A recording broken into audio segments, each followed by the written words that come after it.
Good evening and welcome to the 22nd meeting of the Milton Planning Board fiscal year 2025. At this time, I would like to now call the meeting to order. We will begin with our administrative items, which include first the approval of minutes. And first we're going to introduce ourselves. Yes, thank you. I'd like to begin by introducing the board and our staff. If you'd like to begin, Sean? Sean Fahey, member. Jim Davis, member. Cheryl Tagaya, secretary. Maggie O'Phil, member. And Meredith Hall, serving as chair. And with us, but not in the room, she's in her office, we have Julia Getman. Unfortunately, Cheyenne is out with the flu, so thinking of her and hope she feels better soon. Now we can move to the approval of our minutes. And Cheryl, we're still working on edits for those. There were two sets of edits that were from the 28th of January, and double check the dates. But since we don't have the edits, The 3rd and the 28th. the 23rd and the 28th. Yeah. Oh yeah, Julia, we can.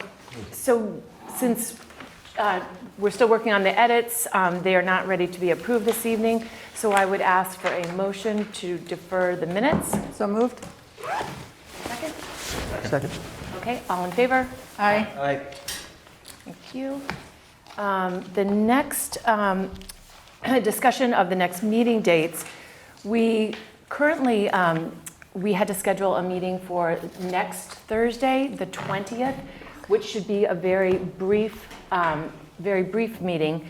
It is essentially because of the zoning articles. At our last meeting, at the last public hearing that we had, we moved to discuss them on the following Tuesday, but we actually did not take a vote to continue the public hearing. So in that case, what happens is it ends the public hearing.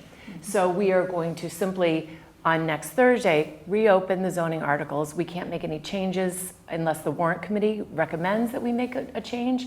That would be an opportunity, and that is, I guess, the good thing about having it right before town meeting. If there are any changes that are needed or suggested by the warrant committee, we would have an opportunity to do that. If there are no changes, we would simply close the public hearing on that. And so that will be next Thursday. Hopefully you can, everyone can make it. Is it a Zoom or It's in fully person? Zoom. It's fully Zoom, fully remote for that meeting. And it should be very brief. I mean, a half hour. 7 o'clock? At 7 o'clock, yeah. So that is on the 20th. And then we will have, Julia is reserving the room for us. I think, Julia, did we say 7:15? Yeah. Or I think you were going to reserve them. So on Monday and Tuesday night, just if there's anything that comes up that we would need to discuss, we will have that and have a room reserved before the town meeting on the 24th and 25th. And then we have a regular scheduled meeting on the 27th. At this time, we don't have anything that we absolutely have to have on the 27th. So because we will have had quite a few meetings, I know we'll discuss yours, but at this time, I think unless we have something that's extremely urgent, I think the 27th meeting, we could consider canceling that meeting on the 27th, because we will have had Monday, Tuesday, possibly Wednesday town meeting. And It's a good so, move. and we will have just had that the 20th. So we will have Bassett Street coming back on the 13th. So certainly we could continue any other public hearings until the 13th as well. I don't know if, and if 13th of March. and then that would be 13th, yeah, it's confusing because we have tonight's 13th and then the March 13th meeting. And if something did come up that we needed to, we could add a meeting that first week in March. But I think at this time we will be through our zoning articles, which will be great to have those. And hopefully we have a few other things that we've been able to wrap up too. So. And we'll have to talk about a forum for East Milton overlay. And then, oh yes, and then that is one thing, Julia, that and we'll discuss that I think when we okay. get to that. Yep, okay. when Josh comes on, is that we'll want to schedule a public forum and have him come. And that could be that first week, and, depending on how soon he can do it and how soon we can post it and let everyone know, so, to come. But we'll discuss that later. So for now, we'll plan for the 13th of March? Yes, Okay. yep. So we're going to go a month without a regular scheduled meeting? We will meet, well, we'll have the 24th, the 25th, the 20th, 24th, 25th pre-meetings. And then, And Yeah, did if we, because 10 Bassett Street, they couldn't get into the ZBA, so that's why they're not until the 13th. I know later on the agenda, we have discussion of the East Milton overlay zoning as well as MBTA zoning. And we talked about having East Milton zoning submitted for the May town meeting. So Yes. when does that opportunity to submit, is the warrant closed? Well, I thought we would discuss that tonight. The warrant closes, we would have to have our article, and if we, depending on how we feel tonight, if we feel ready to submit it, the 27th is the Okay, deadline. so For getting the zoning articles in. That's when they were asking for them. Okay, so you think there's adequate time without needing I think a if meeting for a tonight- month? I think if tonight we feel comfortable, we could submit it now and at least let town council, I'd like to let town council get as much time to review it as possible, and just see if there's any recommended revisions, but get it to, at least after the warrant committee, after their stretch of meetings, not that they're going to want to look at another article, but at least they'll have it and they can schedule at their convenience. But I thought we could decide that. If we decide we need that 27th, at that, after Josh comes, we certainly could get that back. So maybe we just leave it open for now until we get through tonight and see. Yeah, I think that would be good to do. That's good, yeah. Yeah. And so we'll discuss all the items on here, but Okay. I was just tentatively thinking about that in advance. Staff update. Did Cheyenne give you anything, Julia, that you wanted to discuss? Only that there's an A&R coming for 572 Harlan Street. He dropped off some plans on Tuesday and an application. So we should put that on an agenda at some point. Okay, all And right. what was the address, Julia? 572 572 Harland. Harlan? Yeah, 572. And we'll want Cheyenne to review that too. But there is a requirement for opening the hearing on an A&R upon receipt. I don't recall how many days, Yeah. but that's something to look at It is, with yeah. Cheyenne as well before deciding about the meetings. If the 13th would, if that was, we'll have to check if it's Right. 45 days or how many days. Right, I'm Marion, not, you might know. How quickly you have to hear the A&R? Filing an I A&R, thought it was 30 days, but it can be on a meeting, it's not a hearing process, you don't have to advertise. okay. But We'll we should- confirm, we should look yeah. at the- We'll confirm that, because, we want to make sure that that's, because that, yeah, while we're not required to advertise, it's been our practice to because residents, neighbors have asked us to do that. right. So we do need to be mindful of that too, so. And I did want Cheyenne to look over the A&R to make sure that everything that they need to submit, that they have properly submitted. So with her being sick, she wasn't able to Sure. to take a look at that this week, but just to make sure that it does qualify as an A&R. Okay. Okay. So the next thing we have is our citizens speak. If there's anyone from the public who would like to speak on something that's... You can go, yeah, I'll go first. Yep, great. Thank you. Welcome. Joe Curran, Grafton Ave. I want to just talk about the East Milton Overlay District. I spoke at the Select Board meeting, and I heard while you were speaking, you're going to meet with the residents, which is what I asked to make sure the Select Board did, and I heard that you're going to have this forum, and that makes me very happy. I won't repeat everything I said at the Select Board meeting. Some of you were there. I want to commend you on what you've done, and that's what I tried to say in that meeting. I know this has been a long, hard process, and I'm appreciative of it. The forum is really, for me, is the last part of this. My neighbors, as a Precinct 7 town meeting member, have been asking me about this. It's important to us, and I do appreciate everything that you're doing. The only thing that I'm unsure of, and I'm not looking for a response now, is in watching this, I think there's some sort of 3-year look ahead where you can come back and change it without potentially coming back to the citizens. And I don't know if that's true, but I saw it somewhere in some of the conversations potentially, and that just bothered me if that were true. And I know you have a lot of work to do, so thank you very much. It's not true that we could change the zoning without going back through town meeting if it were adopted, but the one thing that we can change are the guidelines, design guidelines. The design guidelines. Yeah. Okay, maybe that's where. Yeah, That maybe. might be what, yeah. That does not require town meeting. Yeah, okay. Yeah. Thank you very much, and I look forward to the forum. Great, And my great. neighbors also. Yeah, and everything will be on the website, so you can look at all the different Yep, thank you. documents. Great. Anyone else? Yes.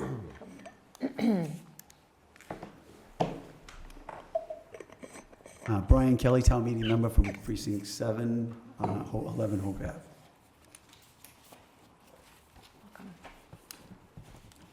At a recent planning board meeting regarding the Thayer Nursery special permit renewal, there was a complaint regarding a gathering on the property. Maggie Oldfield is a politically active member of the Milton community, and when I asked if we could hold I feel kind of guilty about this, because when I asked if we could hold a political meeting in one of her beautiful flowering gardens, she was more than happy to oblige. It was a delightful evening. We gathered for potluck to eat and strategize and celebrate recent political victories.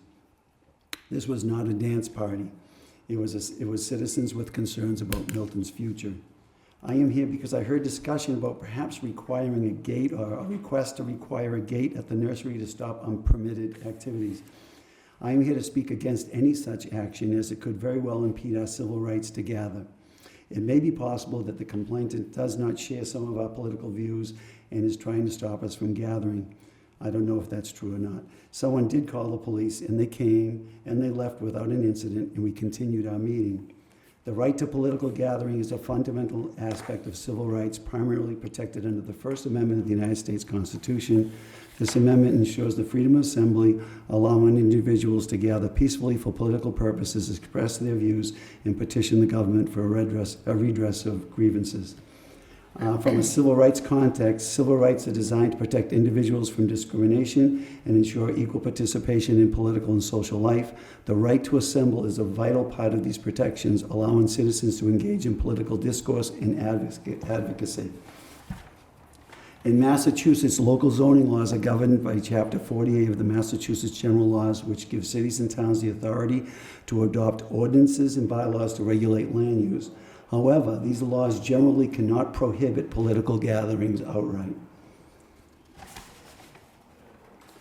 And the last thing I'll leave you with is, according to the ACLU, they have a statement on this. The right to assemble and protest peacefully is among the most important in a democratic society, and the ACLU has long been a champion in this field. We work to ensure that governments do not charge unreasonable costs for the right to protest, deny equal rights of expression for viewpoints or speakers with whom they may not agree, or otherwise unlawfully restrict the right to gather and express. Thank you. Thank you. Okay. Anyone else who would like to speak? And we have, I don't know who we have on Zoom too, but yes, if you'd like to, please come. There's 2 hands raised on Okay, Zoom. I just want to make sure we let people know that they will get to speak as well, so. Phil Johanning, 23 Parkwood Drive. I'm just taking exception to what the recent gentleman said. I did vote no, and I supported John Cohane. But the fact is that we do have subsection N, and it's part of the zoning law of Milton. And the thing I'd like to say is that Maggie could have held the gathering at her house. She has plenty of space. Denny could have held the gathering at her place. She has plenty of space. Instead, for some reason, it was held behind my house. And it was not, I agree, it wasn't a dance party, but there were loudspeakers, there was chanting. It was more than, and there were some comments last time about, well, what if Josh decided to have a party? And Cheryl pointed out he can talk to his neighbors. The Richettis live at 270 Hillside Street. They have parties routinely in the summer. I have never made one comment about the Richettis, and I don't mind if they do what they want to do. But the Richettis' parties are nothing like the gathering that was held at Thayer Nursery. And I think it's great for people to have the right to assemble, fine. But they can do it. They can do it at Maggie's house, or they can do it at Denny's house. They don't have to do it at what is basically my house. That's all I have to say. Thank you. Okay, and Julia, if you can let us know who's a... Eric Hokinson has a hand. Okay. Welcome. Thank you, Eric Hokinson. Throughout the campaign leading up to last year's vote on the MBTA zoning, a lot of arguments were made about the trolley not being rapid transit and how it wasn't fair that Milton was classified as a rapid transit community. Instead, many argued that Milton should be an adjacent community. And the chair of the select board reiterated this recently. It's not about being anti-housing, but about being fair. Tonight, I'm not here to debate about whether it's rapid transit or not. But after last year's vote, the planning board committed to developing 2 zoning articles for the town. One is if Milton were a rapid transit community, and one is if it were an adjacent community. Nearly 1 year later, we have neither. And now the planning board is unequivocally stating that it has no plans to produce either. While the nullification of the guidelines by the SJC last month effectively extended the deadline for compliance, the planning board and a group of residents are now attempting to rewrite the law by creating a new category for Milton and for Milton alone, a category that would require even less zoning capacity than an adjacent community. This is contrary to what the planning board publicly promised it would do, and what many of the no voters even said was fair. To date, the public has not heard the planning board cogently explain why it is ignoring the plain language of the statute that requires HLC to develop regulations for compliance, and why it is pursuing the singular path instead of preparing for all potential outcomes. Based upon recent conversations and news reports, many believe that the planning board is still going to develop plans for both 25% and 10% alternatives, but are unaware of the effort to do, and to do only less. Because the only result of this action will be even more legal costs and less state funding at a time when we are discussing a nearly $10 million override, it is only fair for the planning board to explain to residents, whether they voted yes, no, or not at all, why it is not preparing for all possible outcomes. The SJC was clear. Milton must comply with the law. While the form of that compliance may not be finalized yet, Milton residents deserve to be ready to comply with the law, whether we're rapid transit or an adjacent community. The planning board has had time to make progress on these plans, and it's time for the board to do what it promised it would do, to plan for the future of this town. Please resume discussions on the district's scorecards, re-engage the town's consultants, and more importantly, invite the public to speak sometime other than a Thursday night at 7 p.m. A good start would be to reschedule the public meetings that the planning board canceled last November. Please do your part so that we will be ready to comply with the law. We know we will have to, and that's what's fair for us. Thank you. Thank you. And Julia, who else do you see? We have Carrie White. Great. Okay. Welcome, Carrie. Go ahead.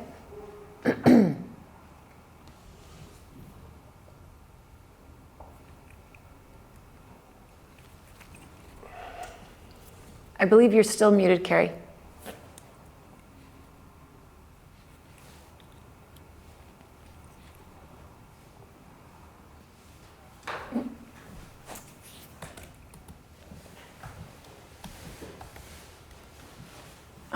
Carrie's hand is down.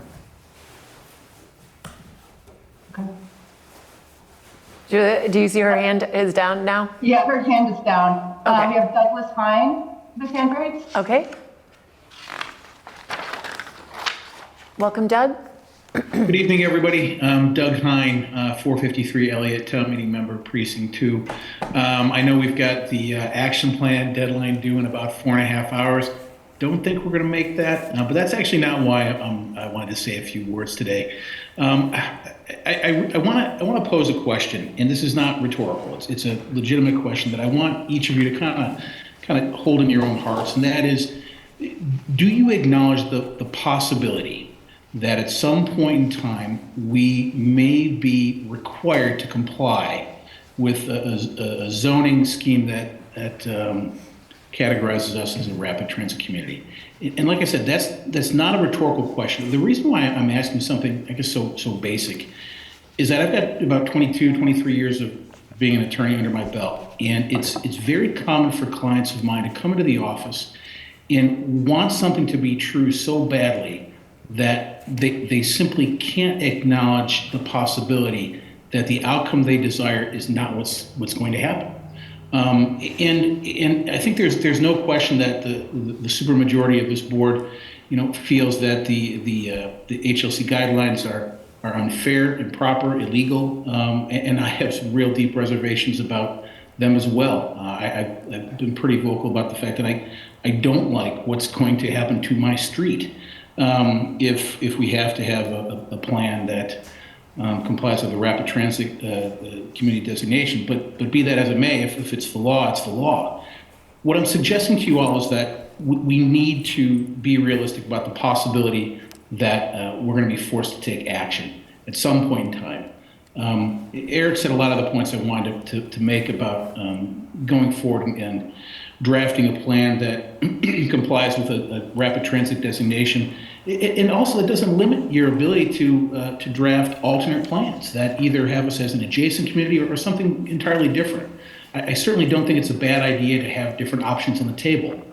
But here's the reason why I think you should continue to work on a rapid transit categorization compliant plan to prevent the worst case scenario. And the worst case scenario is the thing that what people, I think, don't like about the MBTA Communities Act to begin with: loss of control over our zoning. And I'm not saying this to use hyperbole or try and scare you or anything like that. The Commonwealth itself, in their pleadings, have asked as relief to have the court appoint a special master to dictate precisely what our zoning would be if we don't do it ourselves. That's the worst case scenario.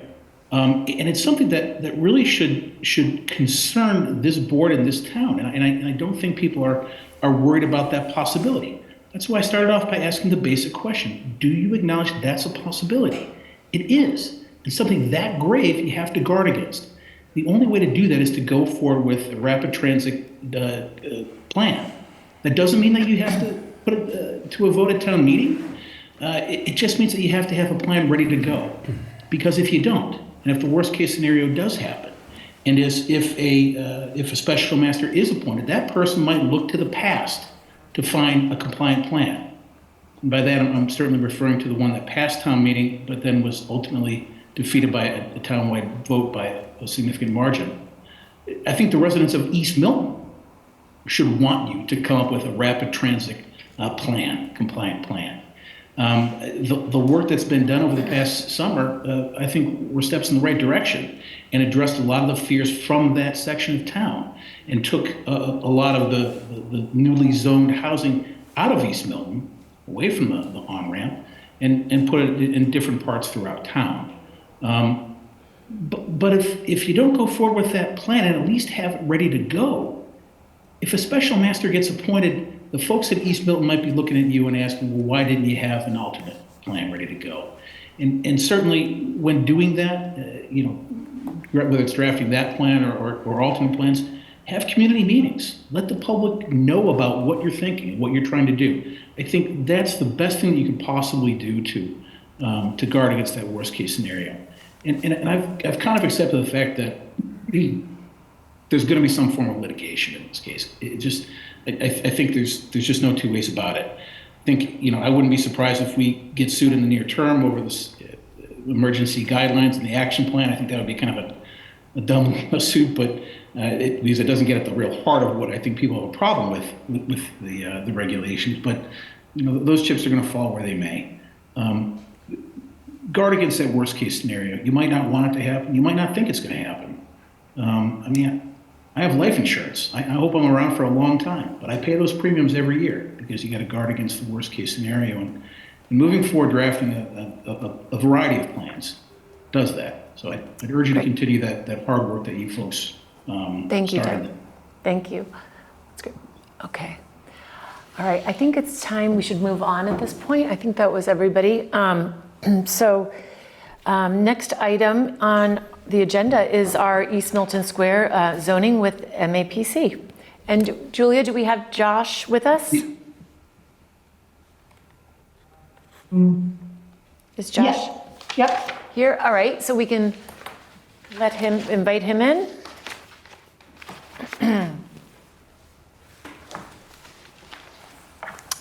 Good evening, everyone. Hi, Josh. Welcome back. That was good. To turn my video on, I will need to be a panelist, however. Okay. Julia, can you make Josh a panelist?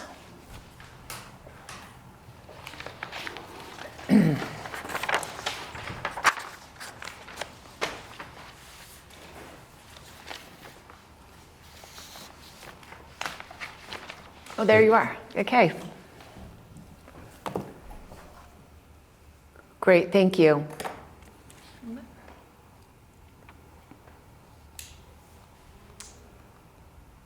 So do you want me to start off? Yes, all right. I didn't know if you were all set. Okay, ready. Oh, sorry. Welcome. If you'd like to begin just by introducing yourself again, for those who are... Josh Fiala, Principal Planner and Land Use Manager at the Metropolitan Area Planning Council, been assisting the town with the East Milton Square zoning. Great. Thank you. And if you'd like to run through, you had sent a memo with some of the updated changes, which were great. If you just want to go through and have any comments that you would like to make initially? Sure. Would you like me to bring that up on the screen? Sure, that would be great.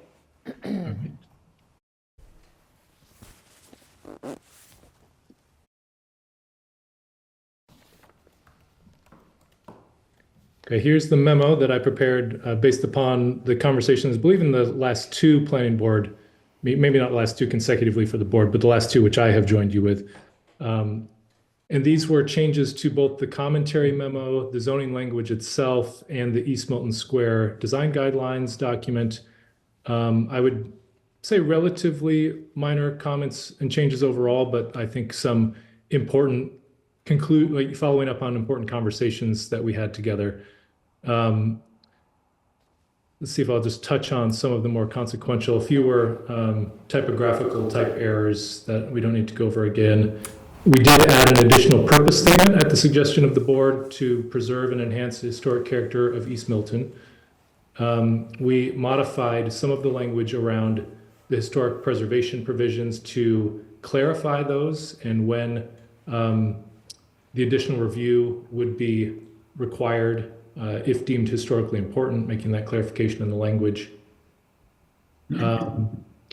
Clarified the streetscape improvements and made a very specific suggestion about similar to the investments recently near Manning Community Park and the related streetscape improvements there. Made a mention of gooseneck lighting, which also shows up in the guidelines relative to exterior illumination of signage. And clarified some items which are in the commentary memo only, more about just making sure that some of the references there were accurate, which are cleaned up now. And so that all occurred within the commentary memo and the zoning language itself. In the design guidelines document, we changed a reference to drugstores to a reference to pharmacies, and then modified the date ranges to correspond with the 1940 date cutoff to deem a property historically significant to trigger further review, and therefore reorganized the date ranges of the percentages of buildings which were built within the different ranges to also hit 1940 so that can be seen more easily. Good, that was an excellent summary. Did anyone have questions on any of these changes that were made? Josh, I just had one question. If you could you pull up the memorandum document? Okay. On page 16, and I don't know whether this was during the change, but the first sentence isn't complete, and then I think it could be, let's see, at least in the draft that I have, page 16 at the bottom. It would be at the very bottom, under maximum building height, below the looking forward quote. It begins with, if the proposed zoning as currently recommended. See, Yes. so then what, and I was thinking you could actually take out, add the bottom sentence, and then you could say MAPC recommends that the town consider increasing. So you could just. Yeah, I might suggest in that first sentence adding additional modifications might warrant exploration or something to that effect. Yeah, that's great. Is that acceptable to? So can you show where that would go again? It's That's right here. right. So that would read, if the proposed zoning as currently recommended is not successful in attracting future development, then future zoning, sorry, I said it better the first Yeah. time, exploration of future zoning modifications may be warranted. I think that's excellent. So I like the change. Now, is that an example of something that would not have to go to town meeting? This Is is that a the design comment, this is guideline the or- commentary, so it's Okay. not the language Yeah, of the zoning. This right. is just in the commentary that Okay. I think would be on the website, on the town Yeah. website, but it wouldn't be in the body of the Not part of the zoning. zoning, yeah. But just to be clear though, what that sentence is suggesting would be something that would go to town meeting. Yeah. Excellent. Yes, yes. Good enough. Thank you. Great.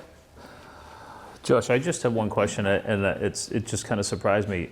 It read in one of the changes that you made that, I think it's a change that you made, that 17% of the parcels have no structure. Is that right? 17% have no structure. It just struck me that there were that many Parking lot. parcels that. Yeah, I was too. I was surprised.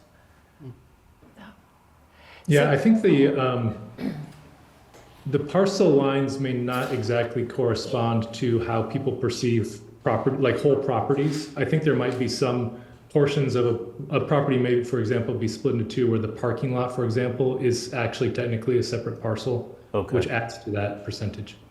Okay, yeah, in that respect, it's a bit misleading, but maybe my interpretation was incorrect, but So- thanks.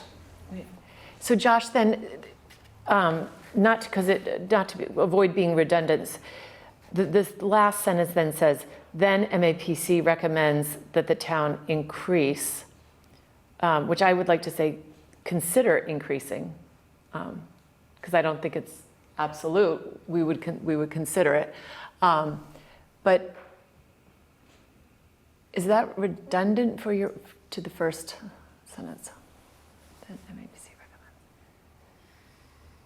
I think. Or just MAPC recommends and taking then? I guess it's the then, starting the sentence seems awkward. I don't. Okay. Yeah, I can clean that up. I do like leaving the first sentence more general because we offer some suggestions, but there might be other things, that the town might consider Right. in the future that are not listed here.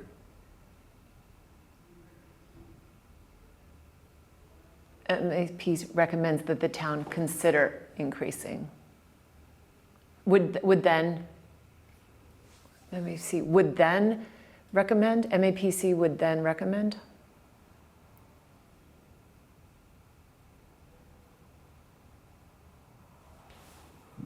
Because it's reactive to the, Okay, yeah. so.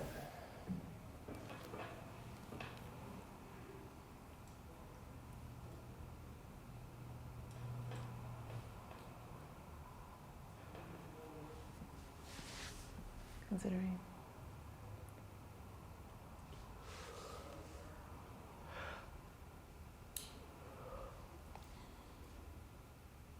Having trouble with the comment That's feature okay. here. That's There we right. go. You're-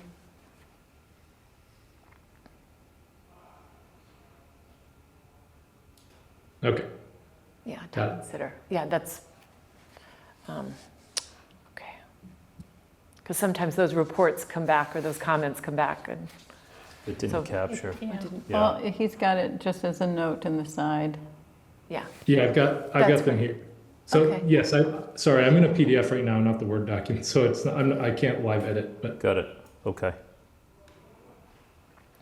I've got them all as comments here. Okay. What we just talked about. So I thought those, any other comments from the board on anything? No, I thought those were great, all those, the changes that were made were good. The only thing I'm still sort of struggling with the map. So, and honestly, I don't know that we have to make a final decision on the map before we do a community forum. We might want to get public input from the community. And again, I'm fine with the post office because I do think it has some protective, the underlying zoning would always still be there, which is commercial. It would just be, there would be triggers for historic. So I did feel better about that. What I did think that we really should think carefully about is the fruit center is on, it's a residentially zoned parcel. And it's, if you look at the map, it's the biggest parcel, which could have the greatest impact to the residential neighbors buffering it. So I would think, because I mean, the map would, it would be smaller, it would fall mostly along the Granite Avenue and Adam Street. But by removing that, it would give us just additional site plan approval and, if it was a significant change that I think we would have the opportunity to weigh in. If we did this by right, we're automatically allowing a height, a certain amount of height, a certain amount of, I think one thing that we can see through some of the applications that have come before us, which is businesses that have been operating, or a business use has been operating on a property for decades and decades and decades. Right. But yet the underlying zoning is not business. And so any change is risky, and therefore it limits the opportunity for the property. And it really, I think, puts the use at risk. So having a clear path is much better for everyone, I think, for the business owner, for the neighbors, and for the planning board. Because having to decide whether it jumps to ZBA or not, or whether permits are triggered here or there, when we have these uses that are so long business, that it's just not productive to have residential zoning underlying it. So if we're going to try and move our zoning forward, it seems to me we should tackle that. We shouldn't leave it out. I think we put the protection in site plan approval that allows us to guide, and this would have site plan approval, even under as of right. And I think, we all spoke quite a bit at the warrant committee about why we felt it was really important to keep that in. right. So that's, to me, strikes the balance, of Right. what you're talking about in terms of being concerned about a process. I think that site plan approval gives us a process, but it also gives us a more predictable path. So. Yeah, it's just something to consider. I think, Jim, you had brought up that, I think you were the one who brought up, but Really torn on this one, because we're now changing the rules for what, 20 abutters, and then beyond in that neighborhood. And by right is by right. and I think that's where the advantage will be when we have a public forum, and we get to hear from the East Milton residents. I would like to not necessarily make the decision tonight, but I do think it's an important direction that we want to get public input on, especially One in thing the I also East want, Milton neighborhood. sorry, Yeah, just one other thing is that when the Falcones were looking at their property on Bassett Street, and there was a lot of angst amongst the community. Residents came to the planning board and said, give us an overlay, give us a clear path so that we don't have to negotiate each property. And we're not doing that if we selectively take some properties out. So that's just another thing that I think we should consider. And also, we need to consider, we're also undergoing an economic development plan at some point. And I think whatever sort of we decide on this business in this residential district would set a precedent for other businesses in other residential neighborhoods. So I would proceed with some caution because there are a lot of other businesses, mine included, that are in residential neighborhoods. And I really would advocate, if we do for this one, we would have to do for all. So it is beyond, this conversation I think is beyond just East Milton. We have other, not just my business, but other businesses in residential neighborhoods. You know, you look down on Canton Ave at Franny's Corner. So there's a lot of, down on Brook Road at Milton Food Mart, where we did pass some zoning in the past few years and nothing's happened there. But that's another corner, as well as the 7-Eleven on Route 28. So if that's the road we want to go down, then I think that we have to look at townwide. We've been Could I just studying. Oh yeah, Josh, go ahead. But I just wanted to add one detail to the conversation right there that may differentiate this parcel relative to some other business properties in a residential zone. The property today is technically a split zone property, so it does have a portion of its front near Granite Ave corners, which are in the business district. So it is both business and residentially zoned today. Right. Yep, that's true. That's helpful. And I think in all of this, we'll need to listen to the public and want to hear how folks feel about it. But I agree with Cheryl what you're saying. This is one of the goals that we're trying to achieve, is to offer opportunities that prevent 40B projects. So that's Having a more predictable path provides opportunity for property owners that they don't have now. And that's, I think, something people need to recognize is one of the challenges that we have. We have, no offense to our applicant coming up, but we get Dover protected uses and we get 40Bs on properties that were something else besides single family, when there's no other alternative for them than the single family. So we have to recognize that that's been an issue, and we should address that issue. And it's, like I said, it's not, some might wonder why we have had at least 3 daycare centers reviewed since I've been on the board, at least 3. And we haven't had too many mixed-use developments. We haven't had too many business. We've had some minor modifications, but our business districts have changed very little in decades and decades and decades. And we have to recognize it's our regulatory environment that's causing that, in large part. Well, there's different pros. Yeah, we won't go there. But I just wanted to put a pin in that because I didn't know if we wanted to express any opinion. My feeling is I'd like to wait and through the forums and public hearings, let But if we plan We to keep it in. submit. I think we keep it in. All right, Yeah. because if we plan to submit, we need a map, as Yeah. we learned recently, right? Exactly. If Exactly. If we've missed the maps, then we're Yep. not And it really wouldn't be, having we wouldn't zoning. be adding more, we would be taking it, during the process. So, okay. So Josh, continue if you want to highlight anything else topic-wise.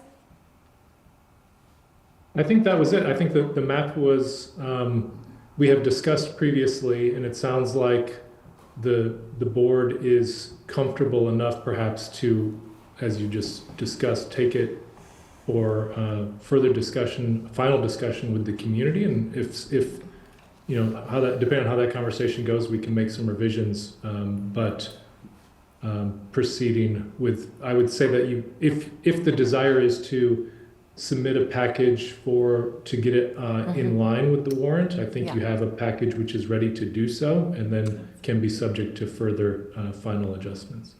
I would agree. Should we look at meeting dates now for a possible forum? We would have to post it, so we need at least 2 paper news cycles. So Julia, what would be sort of the earliest time frame that we could host a public forum? Well, ads have to go into the paper the Tuesday before noon, before the paper comes out. So, looking at the calendar, if we got it posted on this coming Tuesday, the 18th, it could go in the paper on the 20th and the 22nd, and then we could have a forum on the 6th at the earliest. Does the 6th work for people? Sorry. Josh, does that work for you? March 6th? March 6th. I think we had tentatively talked about the 6th as Yeah, doing because the forum. I think I put a hold on it, so that works for me. I do have another evening forum on the 6th. Okay, all right. What about the 5th? Would the 5th work? The 5th, that week is tough. Okay. The 5th does not work for me as well. Okay. And you're saying that whole week, because I think you would prefer to go to the following week then, with that? The 10th, 11th, 12th, is that too late for the warrant? Cheryl and I have something on the 12th, a meeting on the 12th, but the 10th or the 11th? I have, that's when the Milton Marketplace is at the ZBA. So I don't know if that's the best time, because people might be tuning in who would be interested in both. So maybe the 11th? The Yeah, 11th? the ZBA is on the 10th. Yeah. Right, ZBA is on the 10th. So we could meet on the, So we could meet on the 11th? would that work, Josh, for you? That would work, I believe. Let me just see. I'm going to check my colleague's calendar so I can have a... And that's before, yes. Yeah, Tuesday, March 11th, that looks like it would work. Okay, great. Let's plan on doing the forum on the 11th. Did we do it at 6:30?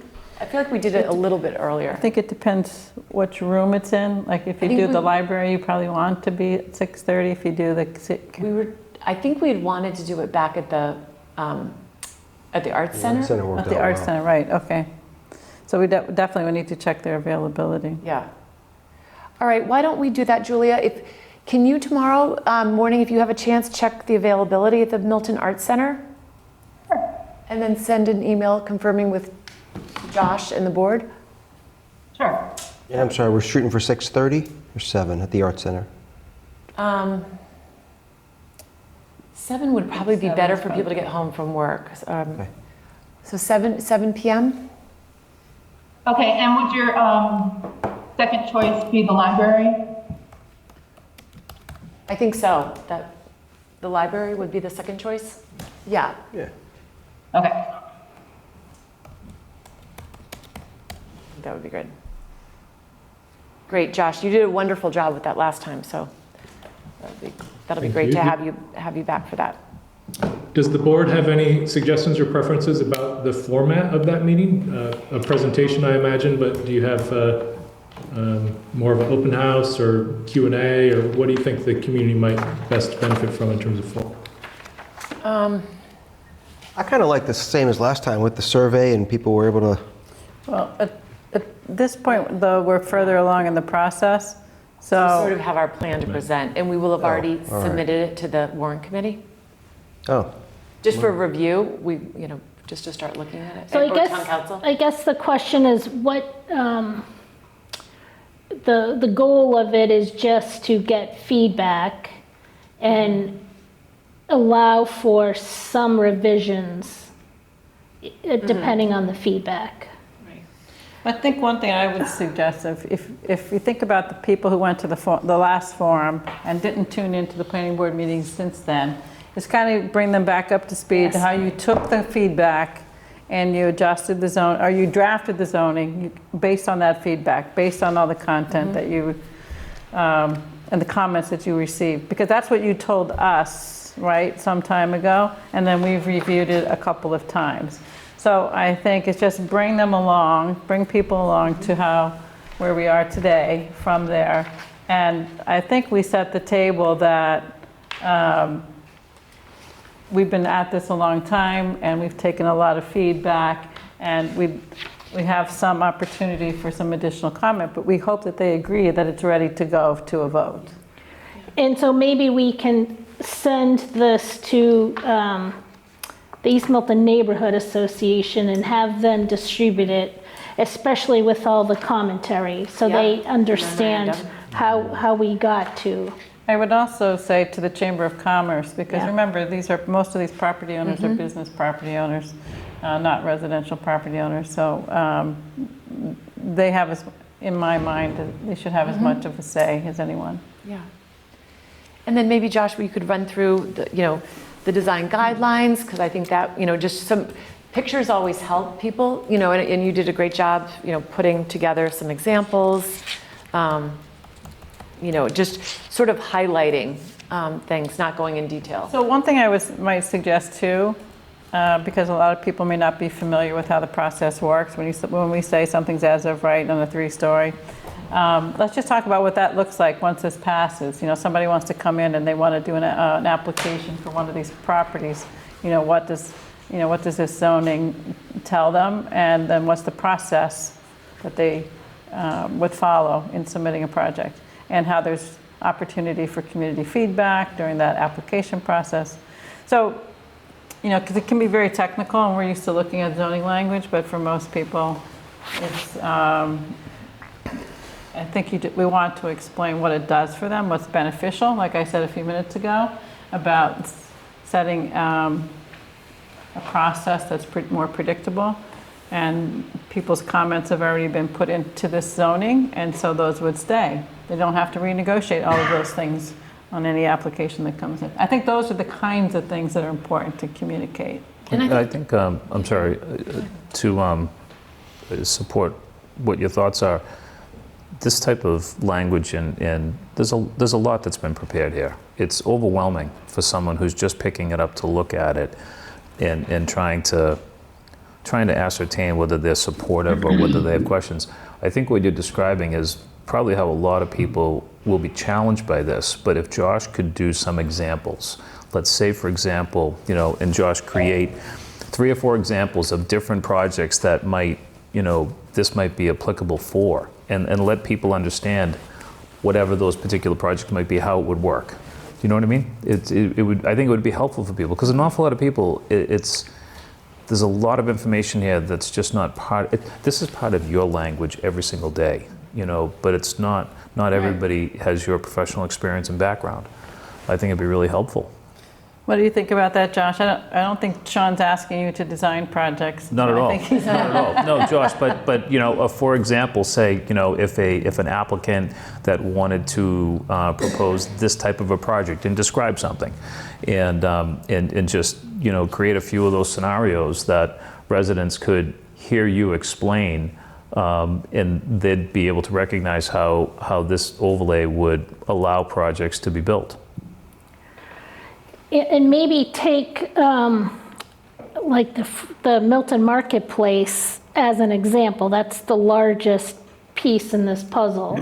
And/or the Citizens Bank on Granite Ave. And use that footprint and plop on a visual, like a worst-case scenario visual. So people could see what Well, the problem could be is, there. then he has to make some program assumptions and design assumptions.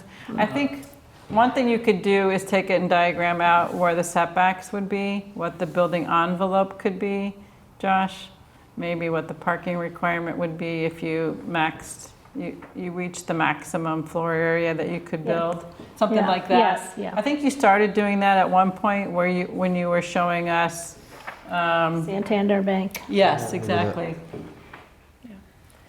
I think opening up with the background and context that you've written, sort of going back to the beginning and telling the story about how we got to where we are right now, and some of that history. And then I think your commentary, you could almost pull this up and go through your commentary and read from those sections, because I think those are really, really helpful. And maybe highlight some of those, touch on, building height, what's in the zoning, rather than going through just the zoning, which is strictly, it is. Yeah, I think more. I think the important thing for people to understand, it allows a mixed use. It requires a portion of first floor commercial. It allows a total of 3 stories under site plan approval, which is the as of right piece of it. Lay out what the parking requirements are. But then I also would say lay out what the challenges are, as you did, in the commentary, and lay out what we hope to, accomplish with it. That's really the important part. And there's a lot of protections in here for East Milton, so we want to let them know historic character, what all the goals are and sort of the protections. So I don't know if like an hour dedicated to that, but I would like to allow.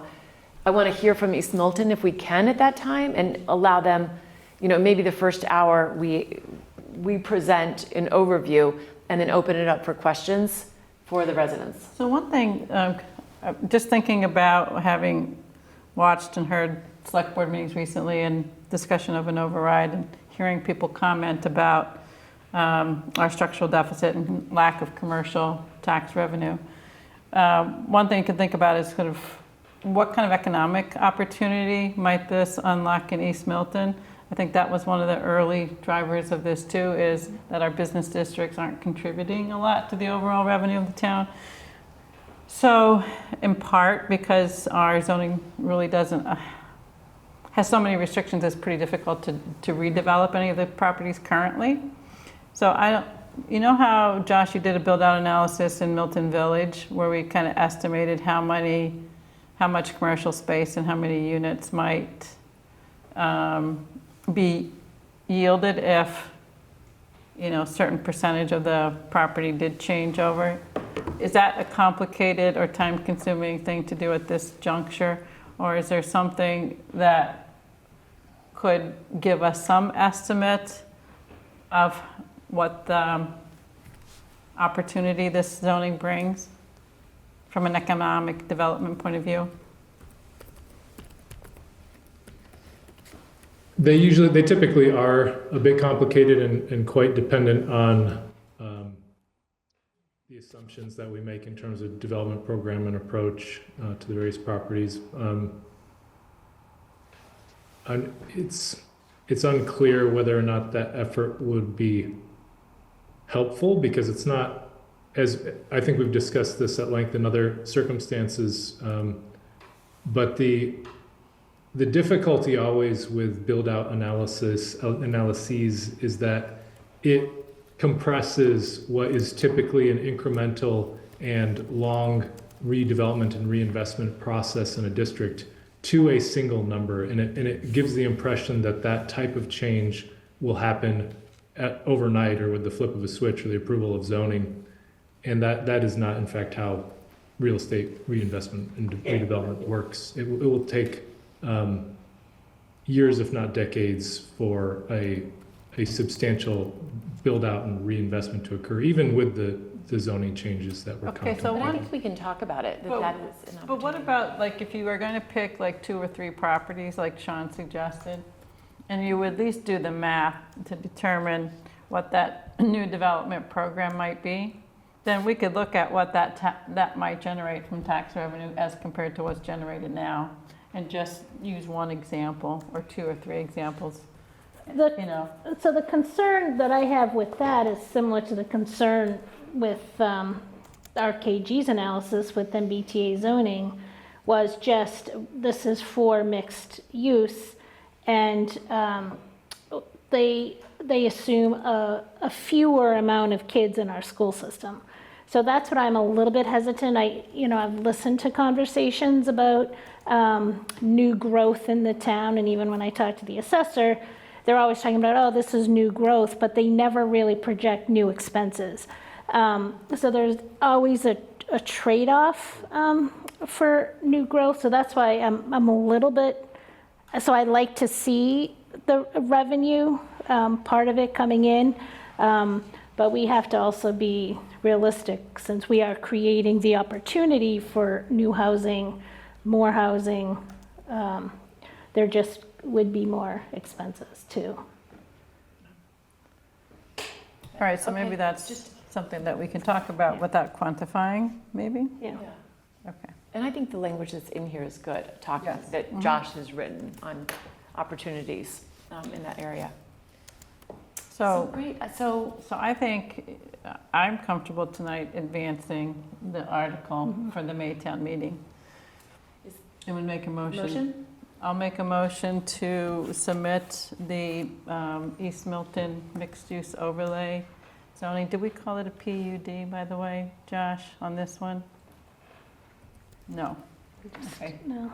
We did not. Okay, so the East Milton mixed-use overlay zoning for consideration for the May town meeting. is there a second? A second. Okay, all in favor? Aye. Can I just amend Yeah, that, sure. sorry, Yeah. with the map that's With the map. attached? Yeah, which would have to go with it, yeah. Are you amending that? Yeah, second the amendment. Okay. Okay, all in favor? Aye. Great. So Julia, we can send maybe, maybe we wait, just touch base, but we'll let the select board know this is going to be coming. I know they were already thinking about Maytown meeting and what was going to be, what articles and what things would come forth. So we'll connect on that. So can I just say to Yeah. Josh too? Yeah. Josh, thank you. It's been a journey. It feels like a culmination of many, many years of work, and you brought us in this last leg of it, picked up the last leg, so thank you. You've done an excellent job. Yeah, I'm really grateful. So Thank you all for your labors in it and effort and dedication to it, and we hope that the community receives it well at that final form, and we believe it has been very responsive to the community's requests and needs. Great, thanks very much, Josh.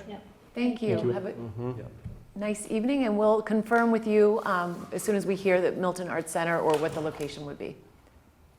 Fantastic, thank you. Great, thanks, Josh. Great. All right, so next we have the 227 Pleasant Street, Pine Hills Garden as built plan. We had a few things to come in today, but Marion, if you want to come and join us and. And can I just say something? Oh, yes, sorry.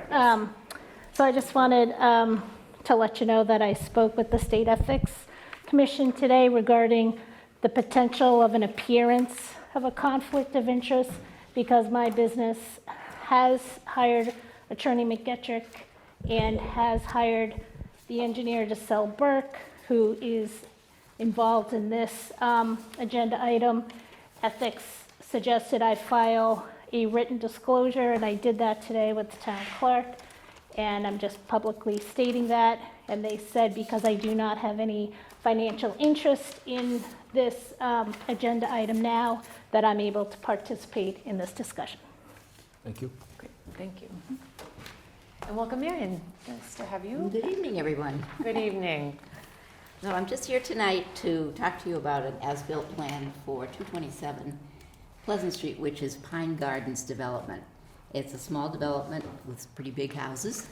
It's on a little hill off Pleasant Street, and it's taken several years to be completed, but all of the houses have been constructed. Mostly they were sold, the lots were sold, and then the houses were constructed by the developer with the new owner.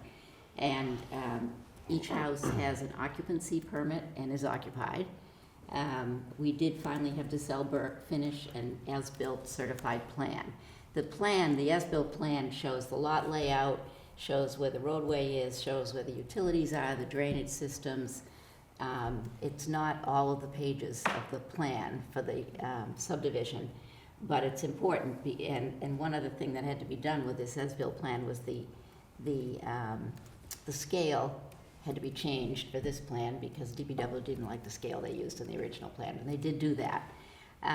So Meredith very appropriately asked me, I think today, or no, I asked her whether you wanted large copies of the plan. If you approve the plan, then I will order from DeSalle Burke a Mylar, and then you will have to sign that Mylar. And I think right now where you don't have a regular, you only have an assistant planner, I think maybe the board members are going to have to sign it. But you can do that, as you're able to.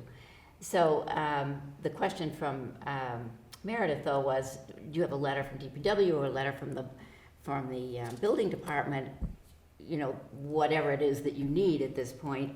And I have to admit, I wasn't sure, but then we sent out inquiries. So I have to say I really appreciate the response immediately today, because Walter White responded. He's one of our interim building commissioners. He's off today, but nevertheless, he did respond and indicated that, yes, each house has an occupancy permit, and he personally was the one who did the inspections. So as far as the building department is concerned, this development is done from a building code and occupancy permit standpoint.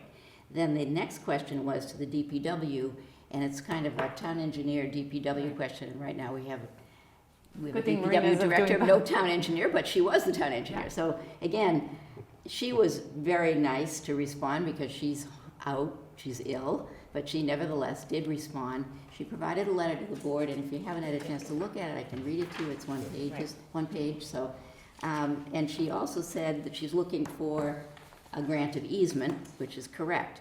This is a private road, and like most of these developments these days, it's a private road, private drainage structures, private septic sewer line. But the town does not do private water lines. They want to control the entire water system. So they need to be able to get in. They had to approve the water line, was installed by the contractor, but they need to be able to get in later to do maintenance. And we also have to be able to maintain the fire hydrant. And sometimes there's emergency access required. So what I did was to take the grant of easement that I had done for Wentworth Farm several years ago. It's a bigger development, but the same type of private and not private infrastructure.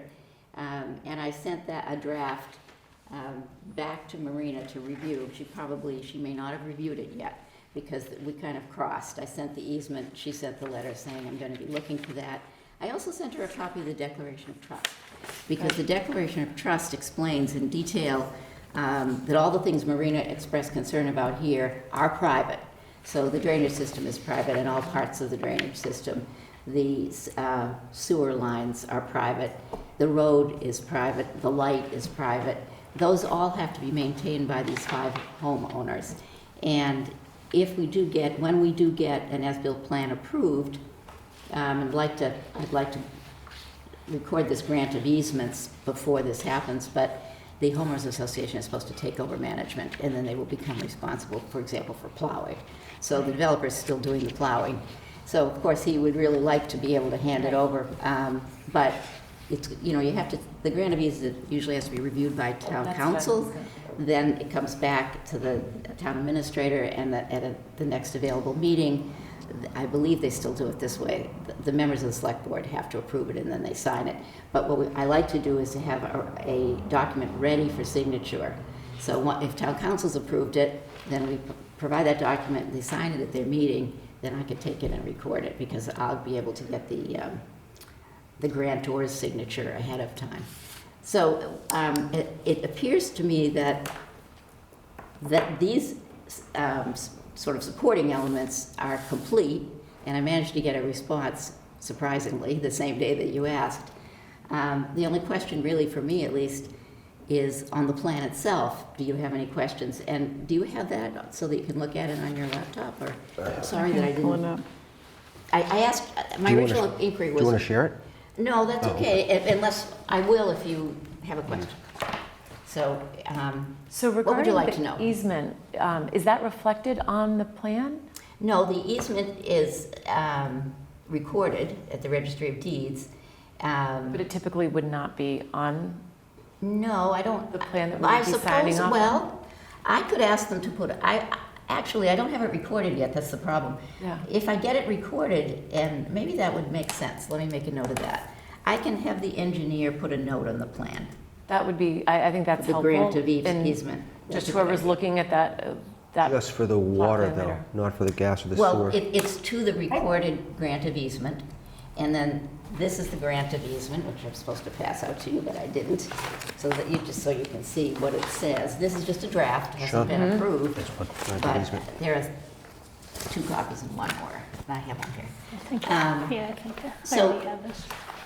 When someone looks at the development plan and they Right. see the note about the grant of easement, they'll see the recording reference.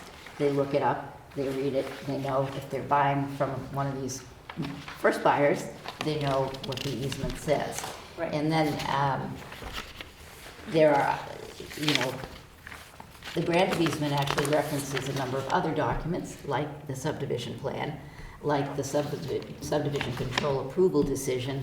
So once you read the grant of easement, then you go back, you're led back to Right. other documents that affect this development. That's why it's important, I think, that it's You're right, reflected, just, yeah.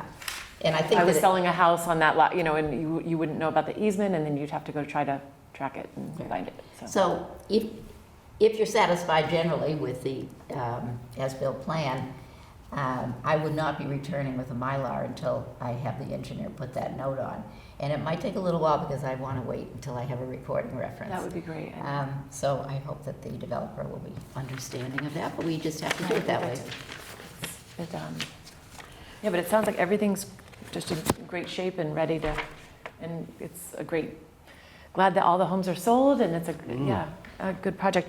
There were also, it referenced in just the letter, along with minor updates and adjustments to the submitted as-built plan.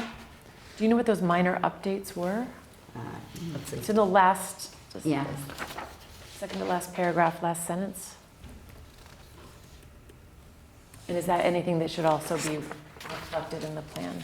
Well, I can tell you that until the minor updates and adjustments are explained and put on the plan, you're not going to get an as-built plan. You're not going to get a Mylar back to sign. So I just make a note, you should expect to see it, but it won't be probably for several weeks. No, I don't know what that is because I did see it, but I didn't want to call Marina at home since she's not feeling well. But I will be talking to her to find out what that is. But I'm also assuming that not Kyle Harnish, I think the engineer called her, to check on the status of this Is it Sky? December plan. Yeah, from the engineering department? I think they spoke directly to Marina, but they could have been Okay. talking to Sky as well. Yeah, they So also- we will find out. And you're right, I'll make it just a little check. Didn't we get a letter from Sky? Yeah, well, it was the same thing. It was just another email that I just wanted to forward any correspondence I had. So the So what- question is, the plan that you're looking at is still subject to minor adjustments. So what I will tell you I will do is, once those adjustments are on it, then we have to get another signature anyway. So I'll send it for information purposes to all of you, and that will be before I come back to get a signature on the Mylar, and before I put the note with the grant of easement. Yeah. Let me just see if there's anything else that I didn't notice. Everything else looked good. Yeah, the notes about what remains privately owned, those are good comments to make. Those are reflected in the declaration of trust. And the grant of easement only allows the town to go in and maintain what it owns. And the only thing it owns is the water line, basically, and the fire hydrant. That's great. So I don't Any know other whether, questions from yeah. I'd rather not, so are you willing to take a vote that you're satisfied with the as-built plan, subject to the minor adjustments that are to be made, and then I don't have to come back for another vote from Reference you? to the easement? I'm fine with that. I would be fine with that too. Okay. Is everyone okay Fine. with that? Okay. So the actual vote is to accept the as-built plan, and that would be subject to the inclusion of the easement language and the minor adjustments referenced in the letter from Marina Fernandez, right? So that's my motion. Second. Any discussion? Nope. Okay, all in favor? Aye. Great.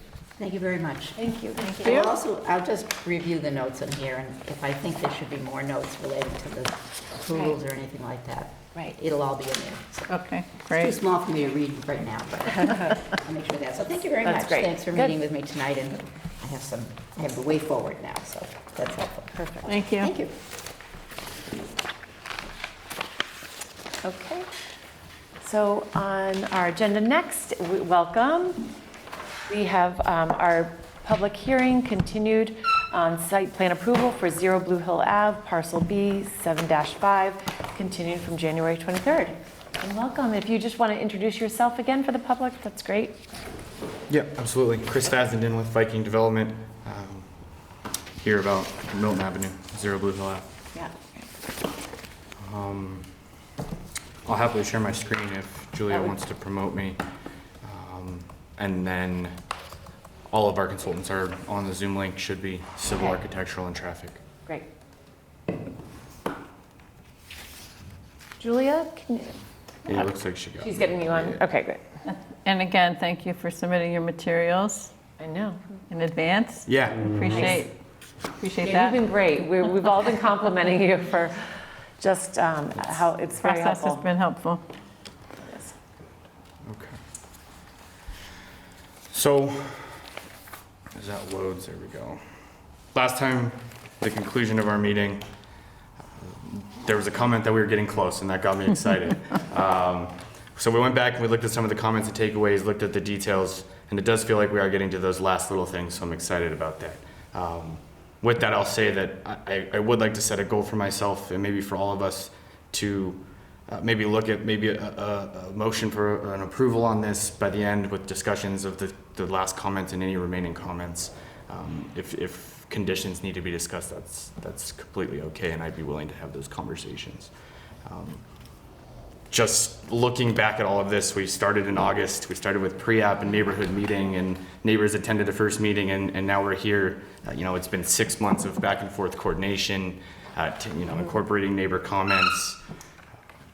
I really think we've developed a plan here, childcare facility. I understand it's in the RA district, but it meets a lot of the regulations. I think it's a permissible project.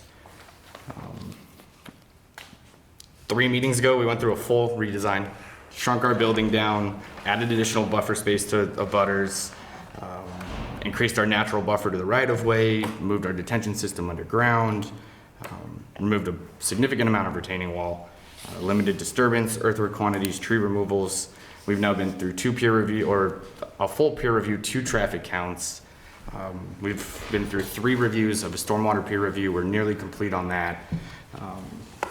We've looked at building exterior, we looked at retaining wall materials, plant layouts, those materials, snow storage location, parking quantities. I think you guys get the hint. I understand, and this was a point I wanted to make to you guys. I think it was last meeting or maybe the meeting before. You guys made it clear you have a responsibility to the community to make sure everything's well planned, sustainable, beneficial to them. So I think that's where our cooperation has been, trying to make sure you guys are able to do that while keeping in mind, our brand, our prototype, trying to keep what the Gardner School is. So I'll run through the comments and takeaways page by page, plan by plan, show you exactly where everything was added. Feel free to ask any questions at that point and just kind of run through it that way. Great. So, Jim, you mentioned it right when we walked in. The first one is the window muttons. Yep. We had submitted this exhibit here as well as an updated elevation. showing that revised design. It will go on all 4 sides of the building. I don't know if you guys had a chance to look at it, have any questions. I think it was a good improvement. Well, I have and Jim and I, because I always agree with you that I'm always looking to do more of a classic look with more mullions. In this case, because there are so many windows and they're so tall, the biggest thing that I look for in a building is consistency of some kind.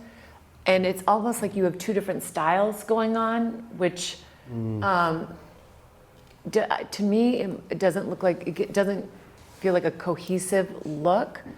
And when I actually, because it was nice to see this, and I'm glad this is Jim, was his suggestion, is that I think to keep it uniform, if you went with the 4/4 versus the original, I think that it might look really busy with all of that on all of the windows. So I think I'm actually in favor of what they originally had as window mullions. I think it goes with the architecture, but because I'm normally always, that's more of the look I like, but because there's so many, if there weren't so many windows, and I drove by the Goddard School today, and they do, they have like an 8/1, like they do, but it's broken up and they don't have nearly as many windows, and they're shorter and wider. With this, I feel like it could get really busy to do 4/4 on all of them. So, and I want to hear from the rest of the others, obviously, but I think originally seems a little more simple and a little bit more appropriate maybe with the style of architecture. But I would open it up to everybody's thoughts on that. Can you easily bring up the original to compare? Yes.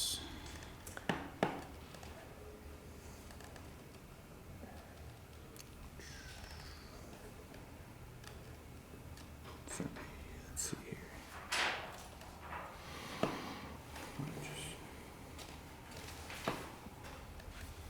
But I like that we're looking at both, so that's, I think it's. Now the guess is, what meeting did we? Do architecture. I think it was last meeting. I think it was last meeting. Yeah. Yeah, so it was really, we've had it this way for a while in terms of the one floor having it. So this is actually from 2 meetings ago. It was 2 meetings, yeah, it was when the architect was, I think he was quite ill, Yes, so poor guy. Yeah, So, that was before, see what I can't figure that's out what we is- have now, so. This is from December. This is from our January meeting. So the difference is these windows here, down in this lower level. That's what had changed, right? We've got 6 on the bottom, 8 on the top, 6 long here. So we had made this inset portion uniform, and then made the middle one thicker to give that double hung look. So I think So that was what, let me see. yeah, I think Jim's original question was more about making them look more like a double hung window. That's kind of what drove us to this change today. Yeah, So exactly. that middle one we made thicker, and then uniformly, there's those, what would it be, 3 on the first floor here, and then the doors, we had added them. If I can find now where the original, yeah. So I would say that given that you have window types that aren't double hung, thickening or widening that center mullion, to me, makes it Maybe that's. too different than the other windows. So where they all have the same thickness, then having a different pattern in them seems to make more sense. Because then if you make it look like a double hung, then you begin to question why they all aren't double hungs, I think. So I think the way it was previously, I agree with Meredith, that would be my preference. I also am, given that I'm an architect, the architect has his vision and design here, and he's not here to ask what his preference is, but I think he is on Zoom. He can weigh in. okay. You like what he designed? Did And sometimes- Chris, oh, sorry. was this the original? I'm sorry, Maggie. Yeah, no. Was this the original? Was this the first elevation presented? No. So I feel like I remember. I can go back further. Just, I guess, for the sake of seeing what That's it's, what I how it was, started. yeah, 'cause I Right. almost like what, I feel like. Can we were everyone at hear me? the beginning. You like to This- have options. You like to see the options. Right. So if I share this one with you guys. Josh has his hand raised.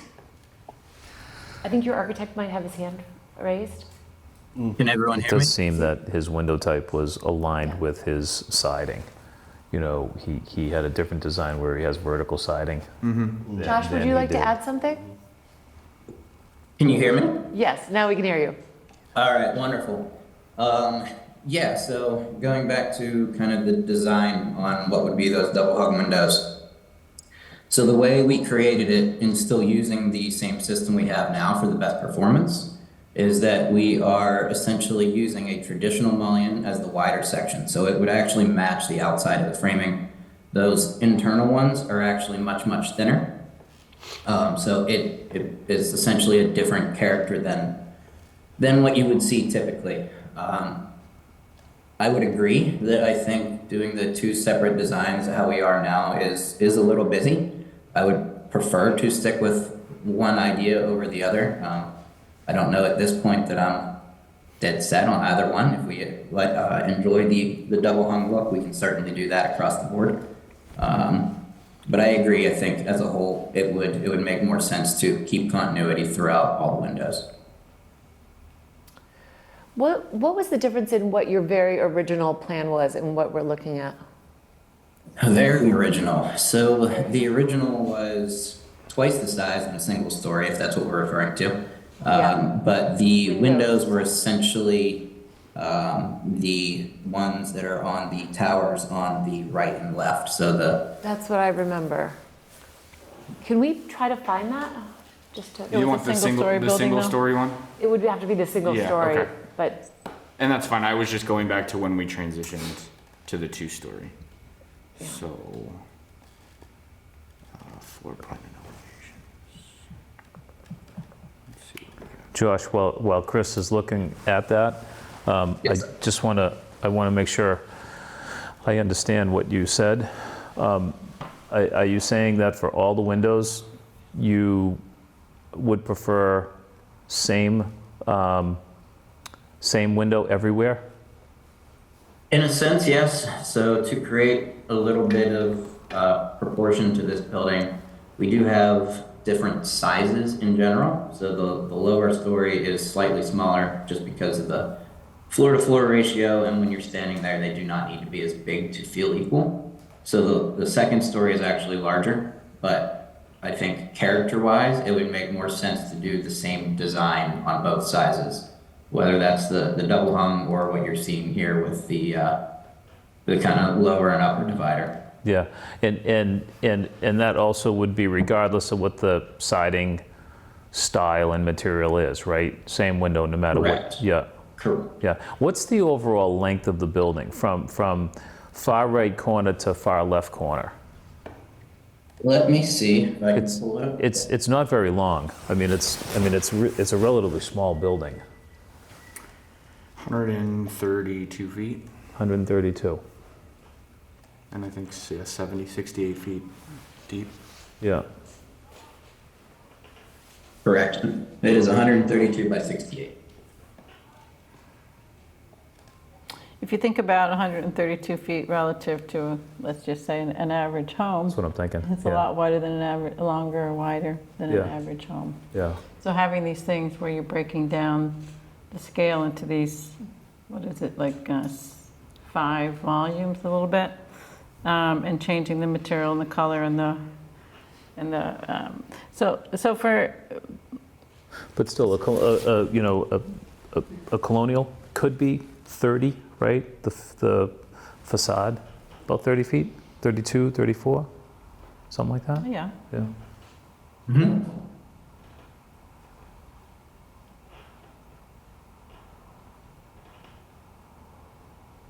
So you were saying, I think I interrupted your train of thought, right?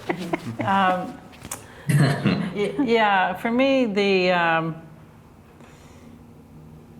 windows, I prefer to see continuity in style than differentiation in style on the windows, because there's not a lot of three-dimensional variation here. It's not like it's 20, 30 feet where you have kind of a different wing. You really have some articulation of a rectangular box. And so whether it's, if you look at that right now, that window is basically the same size, right to middle and left. And yet, the mullion pattern is different. So the question then becomes why? And to me, sometimes if I'm looking at it, say, okay, I might do that if I had ganged the windows together, or if I had a wider window, but I have the same opening size, and now I have a different, subdivision within it. It doesn't seem to me to have the logic that I might expect. And I'm not trying to be critical of Josh here, but I think he's saying he liked the idea of continuity, and I would say I agree with him on that. I do too. I agree with you as well. I think, and the reason I asked the question about the length of the building is it kind of leads into there's not a lot of distinction here. It's not a very, very large building, and I prefer continuity, throughout, regardless of the difference in size from top to bottom, or regardless of the different siding materials. I think continuity would be preferred. And especially, I agree, and especially since the siding, you already have a difference in siding. So you have the horizontal gray, and then the middle, again, I don't have the language of an architect, but then you have the vertical in the middle, and then at the top you have the shingle side. So that's 3, it's still sort of the same in planting. You plant in odd numbers. So you have 3 different elements there with the siding, 3 different sidings. So then I do think you need something that ties those 3 elements together. So I think I like the continuity. Yeah, and since we're talking about continuity and we're talking about windows, I happen to prefer the 4/4. I think it has a schoolhouse kind of theme to it, for me anyway, but I'm maybe a little bit too much of a traditionalist in that respect, and but that's my preference. So I would view continuity as a desirable aesthetic, but I could be open-minded in terms of style. Does Gardner have a position? So my thought there would be looking at everything, looking at the doors. I think the doors would be hard to get that kind of too short, one long in the middle layout. I think we could go with that 4/4 look. I guess the doors would be 6 squares, but it would look the same. So I think we should make those N1s 4/4 and make it consistent that way. I think that would be nice. Okay. Just to switch out those windows, just to be consistent. Agreed. Absolutely. I agree as well. Which windows? Who has the cursor? I do. So can you just drag the cursor to where? So these would be 4/4, and then these would become 4/4, and these would become 4/4, and that would make you consistent across the whole thing. Okay, and in regard to the entry stays as it is. This here. The double doors, the side lights. Yeah, so this could become, the 2 side ones could become 4/4, and then the door, we're leaving the door as it is just because of signage, hours of operation, Sure. addressing. It gets really busy. How do you guys all feel? Yeah, I love that. Yeah. That's fine. And then the other doors remain 6 light? Correct. Yeah, I wouldn't change I like that too. I With wouldn't the- either. the light above the top, it kind of gives the 8. And then we would carry that across all sides. So these would get them as well. 4/4. Correct. What do you think, Cheryl? Yeah, I think that's a good move. Okay. Yeah, if we could We just can do we can do that. that revision, you can send it out, we can give you feedback, because that was, Yeah, I mean, I think if we're, honestly, I think if we're good otherwise tonight, I think we could just have those follow. Yeah. Those revised elevations follow. I agree. yeah. A closure. That's fine. Actually, I would, yeah, because we can't accept documents after we close the public hearing. So Isn't that right, Marion? Yeah. Well, we can have you, I think, come in by Zoom. Like if we say that the last remaining document that we have to bring in is a revised elevation. yeah, and You if there's things like this, a hearing, I don't know if I could get it next week. It sounds like your schedule is crazy, but that's a simple change that I could have to you in Right. a week. So I'm okay. I can't. I'd like to work towards not having to wait till a month from now Right. to finalize this. Yeah. And I think if this is the last remaining document that would need to come in, then I would think we could do that on the 20th next week. Is there a and- situation where you could write a condition on all windows being 4/4 or something like that, or prior to building permit issuance, something Chris, in We that also path? have, we do have, I did, just not to, I think I'm going to say the same thing as you. the stormwater. Oh, no. We have a meeting next Thursday. And Yeah, and if you guys are willing to consider that for us, that's fine. would you be okay with that? So I just wanted to, because it sounds like the stormwater had some revisions, but did that get peer reviewed? It sounded Yeah, like so we that was not. received comments this morning. Bowler's on, they can speak to the minor items that are left. That is one of those items We where, would need to have that as the and approval. that's, Maybe a suggestion, Chris, why don't we get through everything, and then we talk about yeah, sure. when we have all of our issues, and then we list. discuss. But we want to them. try to get you, yeah. I appreciate you guys working with us. Can I ask a question while we're on that elevation? At the top of, it looks like at the top of your towers, what is that round element? Can you blow that up? What's your intention there? Yeah, so it would be our logo medallion, depending on signage ordinance and what would be allowed. Trying to find a plan just to show you what our logo. Chris, I believe he was referencing the portals. Yeah. So, well, above our letter signage, we typically put a logo like this in a black and gold aluminum painted. That's sort of what the Goddard School did. They have that sort of a circular logo. And it seems like you have a number of them on the building. Is that really the intention to have? Yeah, several of for them? branding purposes, we like to put them on each of the gables that are visible. So I think as a starting point, it kind of ends up in all gables. But certainly you can see on this elevation What's here, on all? they're not shown. Yeah, you see on the front, Great. it's Oh, I didn't realize, Yeah, so these guys here. I noticed the one in the middle, but Yeah. And we're open to it. In any signage committee review that we go through, you have a certain amount of square footage and all of that, so you end up in areas, maybe that center one, because it's so tall, you would put one there. Maybe you only put them on the front 3, not on the other north, south, and west elevations. Is that representative of the size? Josh, do you know if those are drawn 30 inches, 36 inches? I believe they are looking at this. So that's the scale. Yeah. It's, I don't know, my own point of view, it's a little unusual to see 3 of the same sign across the front of any building, but So one good thing is that that's not facing the road, correct? This is. that is. This is facing the Yeah. road, so, So that's all the other sides. I'd have absolutely no issue taking them off. It's limited yeah, I think I would visibility. prefer to see one over the middle, but not on the 2 sides. What do you think, Cheryl? Because it's sort of a busy logo. Yeah, I kind of also, you have the words, the Gardner School, below the logo saying the Gardner School. What do you think about having the logo on the 2 ends and not on the center above the words? and if it's black and gold, that is more preferable than It's black and gold. all It's your black and gold. It all goes your with the color scheme of multicolored, the yeah, building. then your multicolored. So, That's historically. question okay. for you guys.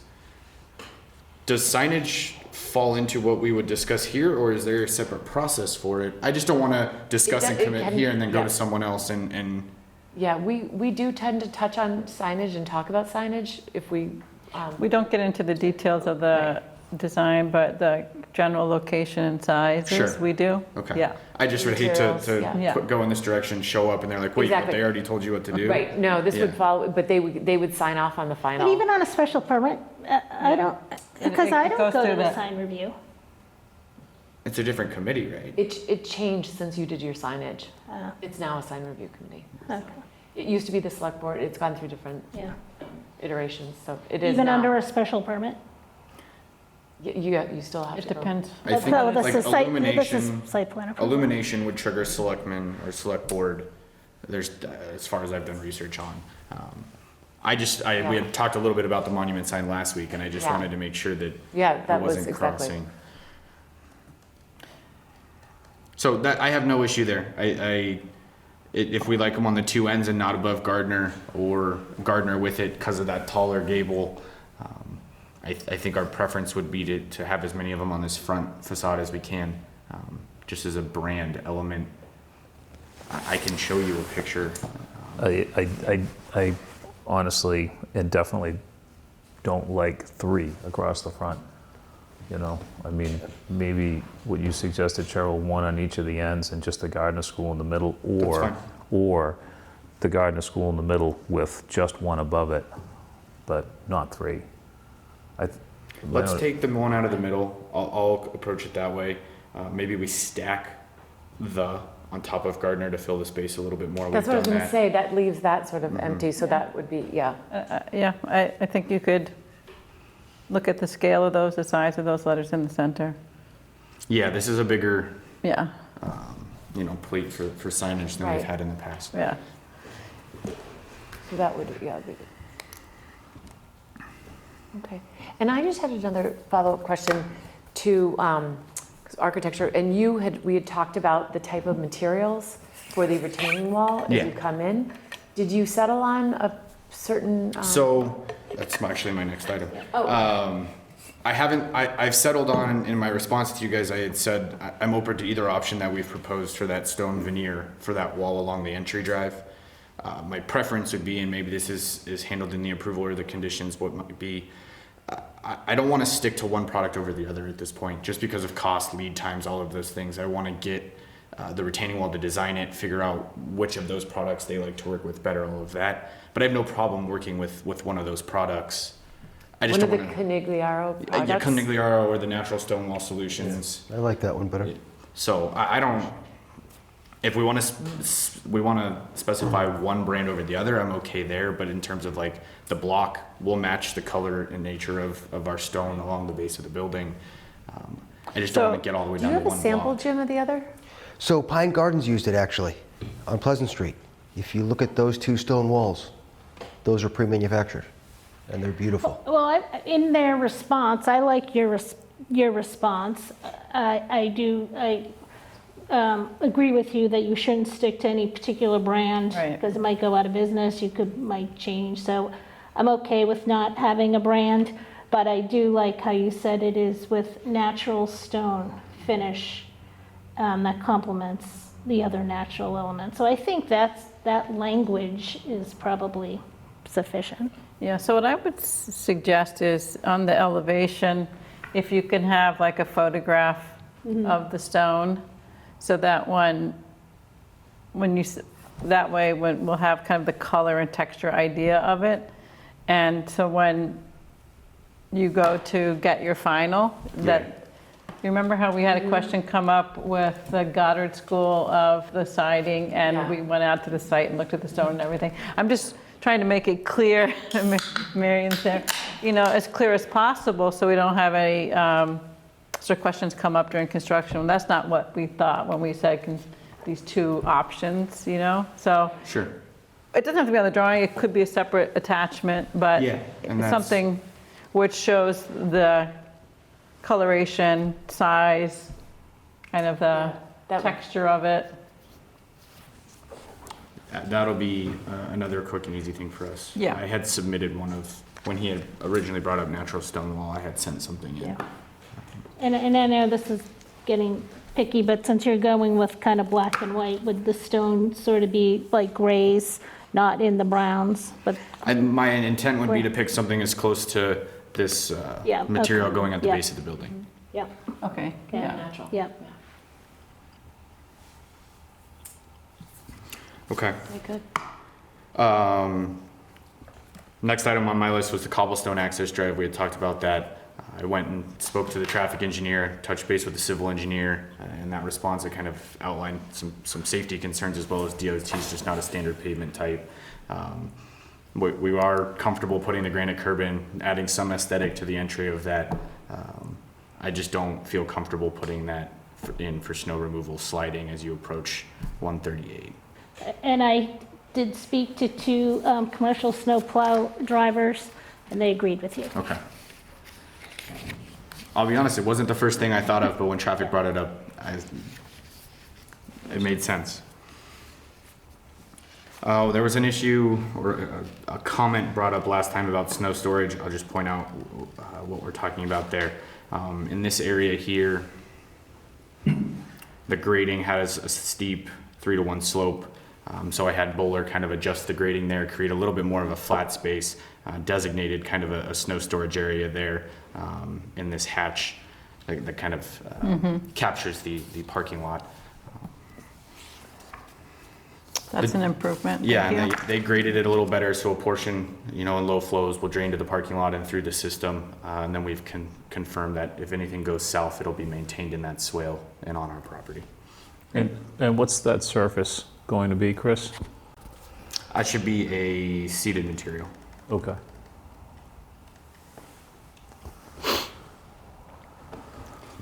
Yeah, okay. Let me get back to the site plan. Next one, just to point out, we talked about a guardrail on the eastern parking there above the slope.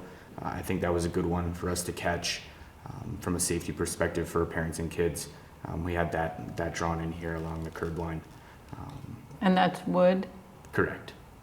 and that's called out as such? Yes, proposed wood guardrail Okay, here. great, thanks. We've put that in a couple schools. It looks very good.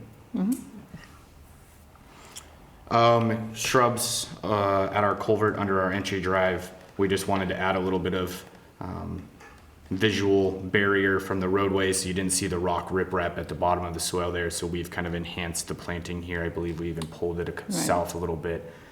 As a reminder, there's also a topo change there. So 3 or 4 feet of a vertical buffer as well. And it's a good selection of plants. It's a collection of deciduous as well as evergreens. And I think with the crab apples are a little bit shorter as your visual goes up to the maples, which are taller. So I think that's a good mix. Chris, can I just go backward for a minute, just for clarity? That guardrail is 100% wood, so it's wood horizontals on wood posts. Correct. It's not wood on steel posts. Wood post, wood rail. Great. Yep. Good question. Planting on the east edge, big focus on us trying to make that non-linear, so we added some depth kind of up and down the slope here. We had also talked about getting a tree in this landscape island here. Because of the underground detention, I can't actually get it in the island, but we got it right on that edge there. Actually, in some of these changes, guardrail included, we had to shift the underground pond or underground system a few feet to the west. Shade trees, I think we got 3 more shade trees into the parking lot area, a couple on the south. Yeah, much better, I'd say. Yeah, that's great. Nice. Took out 2 parking spaces, made the parking lot symmetrical there in that bottom corner. Exterior lighting, we did a little bit of research on this one just to try and see what really made the most sense. What we determined was the north, south, and west sides are fully enclosed by gates. And so the timer of those building lights will be on the standard timer, which is off an hour after close. I'm not sure why this sheet's not loading. There we go. So north, south, and playground side west, those will just be normal hours. off an hour after close, on an hour before close. The main entry facade, any lighting there, and parking lot will go to a motion sensor an hour after operation. So 7 p.m. those would go to a motion sensor, with the intent being at a dimmed level when triggered. Something we haven't talked about that I thought also played into this was when the parking lot used to be behind the building, we were concerned about questionable activity. So I think that helps also from a security perspective. Gooseneck downlight on the monument sign, we kind of talked about signage there. I don't have any problem looking at an option there. I think we would ultimately look to pursue maybe an illumination on that main Gardner School sign. But I have no problem looking at some sort of lighting on that monument sign to match that. Construction management plan, Bowler had pulled something together. Cheyenne had shared with us the Milton Memory Care one. I think they dove into construction hours. They may have even put a traffic haul route plan together, discussed dust control and a few other things. I'm not sure if you guys had a chance to look at it, if you have any questions. Can we talk about that for a few minutes? Yeah, that's, They did a good job, Chris. I thought they did a real good job. I just had a couple things I'd like to mention and ask the board members to weigh in.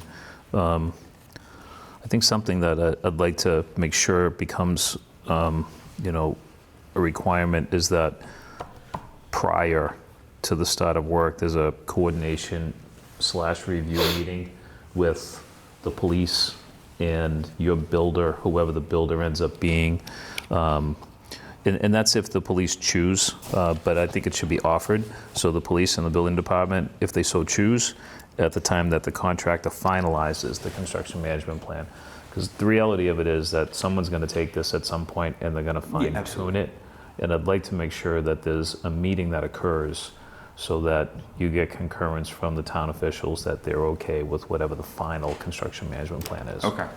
Is that fair? Yeah, absolutely. And I think there's a lot of permit requirement items that'll do that. I don't know if police gets triggered in that fashion, right? Well, but public works, engineering, they would all be out there. They make note throughout this of their intention not to affect traffic. They make note of not causing queuing, out on the roadway, or not having queuing out on the roadway. Sure. They make note of using police details to make sure. So I think it would make good sense that the police department have a chance, to meet, since the public roadway is their responsibility. Yeah. Yeah.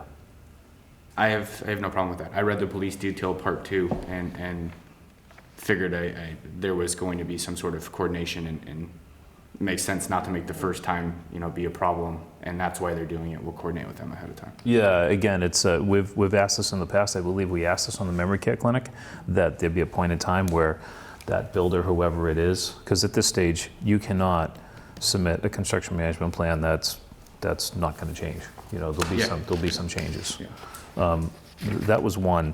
And something else that I think is really beneficial, and I'm not sure how this happens, but whoever you choose to build this will have, in the industry, we call it a short interval schedule. So a 2-week schedule, or most of us now use a 3-week schedule. And at least for the residents that live nearby, if that 2-week or 3-week look-ahead schedule is available somehow for them to be able to just understand what's happening. Do you know what I mean? Yeah. And I'm not even sure how we make that available within the town. Like, I don't even know if there's a portal where large projects have that kind of information. So any resident, somebody who's nearby, could say, okay, I'd just like to understand what's going on the next 2 or 3 weeks. Click on the website. They got a big earthwork activity. At least they're forewarned. And the town has less problems. The town then has less issues with people calling the building department saying, hey, what's going on over there? The information's out there. The residents can understand it. I think it's just managing expectations. That'll probably save you some heartache too, and the builder. Sure. So I don't know how to effectuate that. I just think it's a good idea. Completely, other than the communication aspect of it and how we get it out to them, we have weekly meetings with the contractor to get updates, so that schedule is constantly there. You're going to have it. Exactly. So it's just a matter of how we get that shared with them. Yeah. And I don't want it to be a burden for any town officials. I just would like it to be available so that any resident could see it. So I don't know if you can help figure out how to do that, that'd be great. Yeah, well, I'll brainstorm and talk with the contractor. Most likely who builds this has built our other ones, and we can work something out there. Do you have like a new projects link to your website where you could put this project up? Yeah, we would have like a coming soon with a rendering or something. Maybe like a that. drop-down box or something under that where you just click on the new Milton project in the schedule? Possibly. We don't have to solve it here. Yeah. Yeah. Right, Yeah. right. But I'm yeah, worried about there's- sharing too much information, getting too far out ahead of us, what comes Exactly, with public information, but But it might be easier for you to be in control of the information That's where I'm going with it. than having Exactly. town officials be in control of the information. Well, it might be, what we used to receive, like when Walcott Woods was going on, there was just a periodic, just sort of, this is where we are right now, this is our next phase, or this is what we're doing right now. So it wasn't even weekly, it was, maybe a month in advance. But it could be distributed to the DPW, to, the engineering department, the DPW. It was distributed to the neighbors too. It was also distributed to the neighbors. So it was a really nice thing, so. I have an abutters list from the neighborhood Yeah. meeting, so we Lead letters could. and CC, DPW and. The town- DPW, engineering, whoever else is involved there is probably out there on a Right, exactly. pretty regular yeah. basis. On the department. But I think that's a good approach. I think as long as I have emails, I could probably It was get really nice to be able to get those. It was like, We'll send it mailers was a out. look ahead, probably like a 3-week look ahead probably. And then I found them to be helpful. So that if we did hear from neighbors, we were familiar with where things were, what the progress was. Sure. And the neighbors appreciated it. I think they knew what was going on. Yeah, I have no that's problem with that. That would likely fall on me, and I would take that on. Yeah, and very, Chuck. You'll have less heartache if you do it. What's that? You'll have less heartache Yes, if you do yes. it. Yeah, okay. Construction hours, I just want to make sure, what they've written is that the hours of site and exterior construction shall be 7 a.m. to 5 p.m.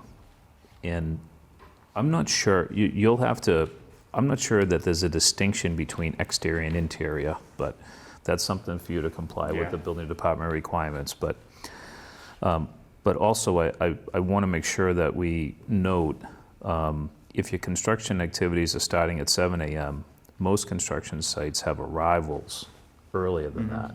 So, many are coming to life at 6 o'clock. People, if you're going to be working at 7, you can't arrive at 7, right? So, just add some. I think you should just add some clarity that arrivals, Sure. could be as early as 6 o'clock in the morning.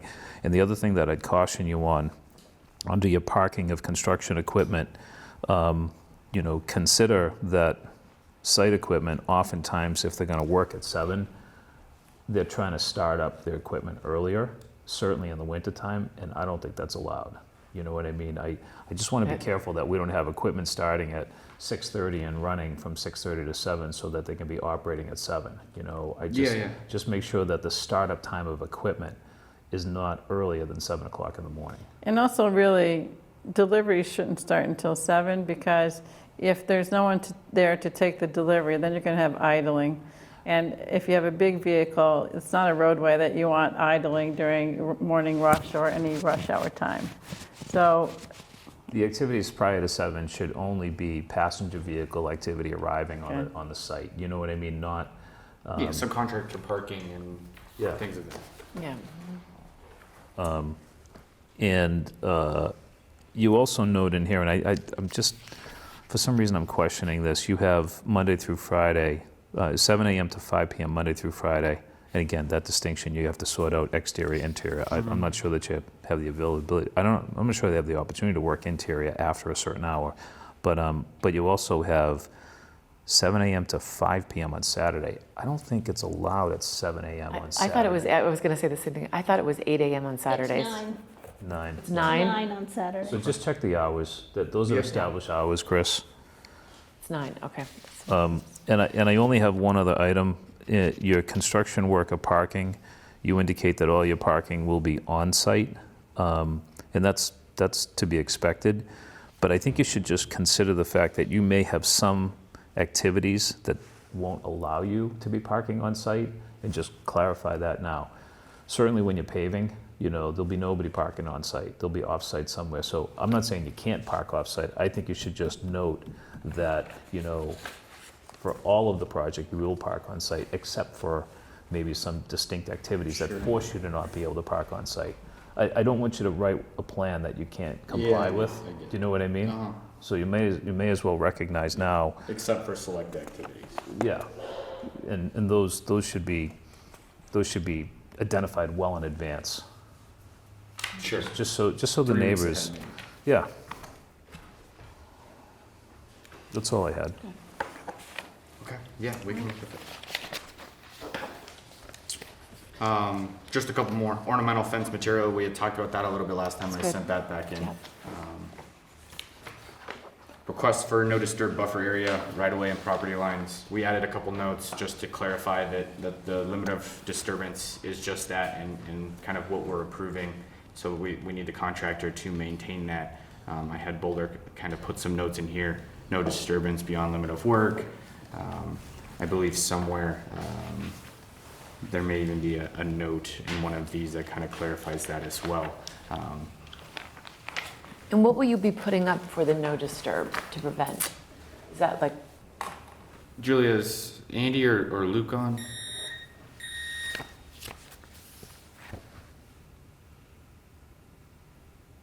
I'm not seeing them. Okay. Oh, wait, there's Luke. Hang on. I believe we had discussed some sort of a construction fence. yeah, just something that's, inevitably somebody will say, oh, I didn't know that was the no buffer Right, zone until. right. Hi, Chris. So Luke, did we put something in the plans about how we were gonna delineate the limit of disturbance? Absolutely. For the record, Luke DiStefano with Bowler.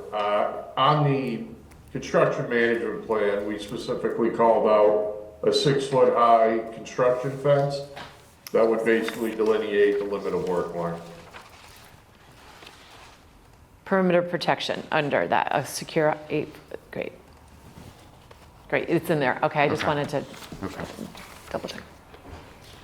And then the last item I had, thank you, Luke, was shade around the playground. We did do a little bit of revised grading, adjusted a little bit of the planting area there, got 4 additional shade trees, kind of on the south and west areas there. And then I submitted the shade structure for what the playground typically has and should have here.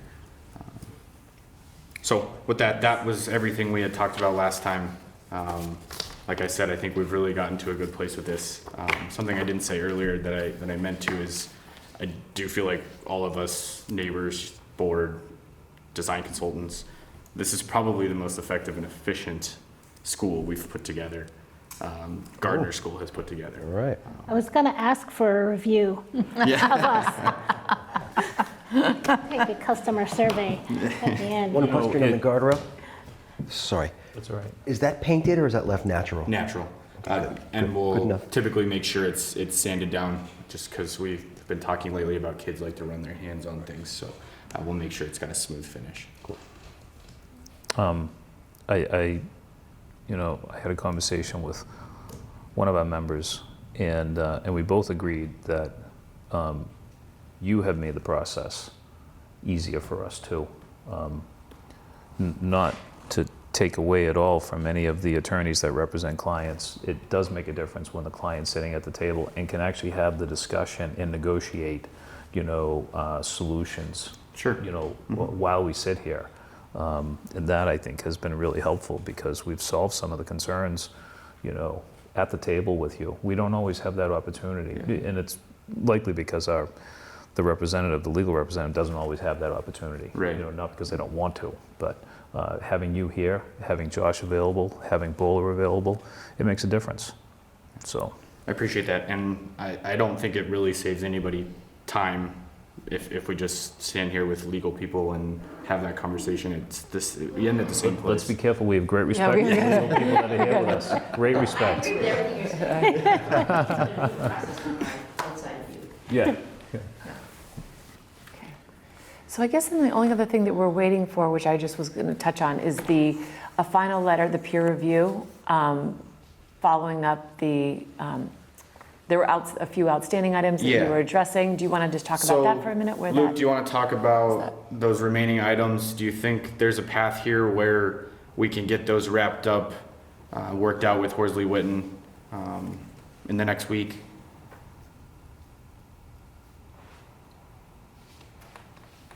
That's the only. Chris, did you ask me that? Yeah.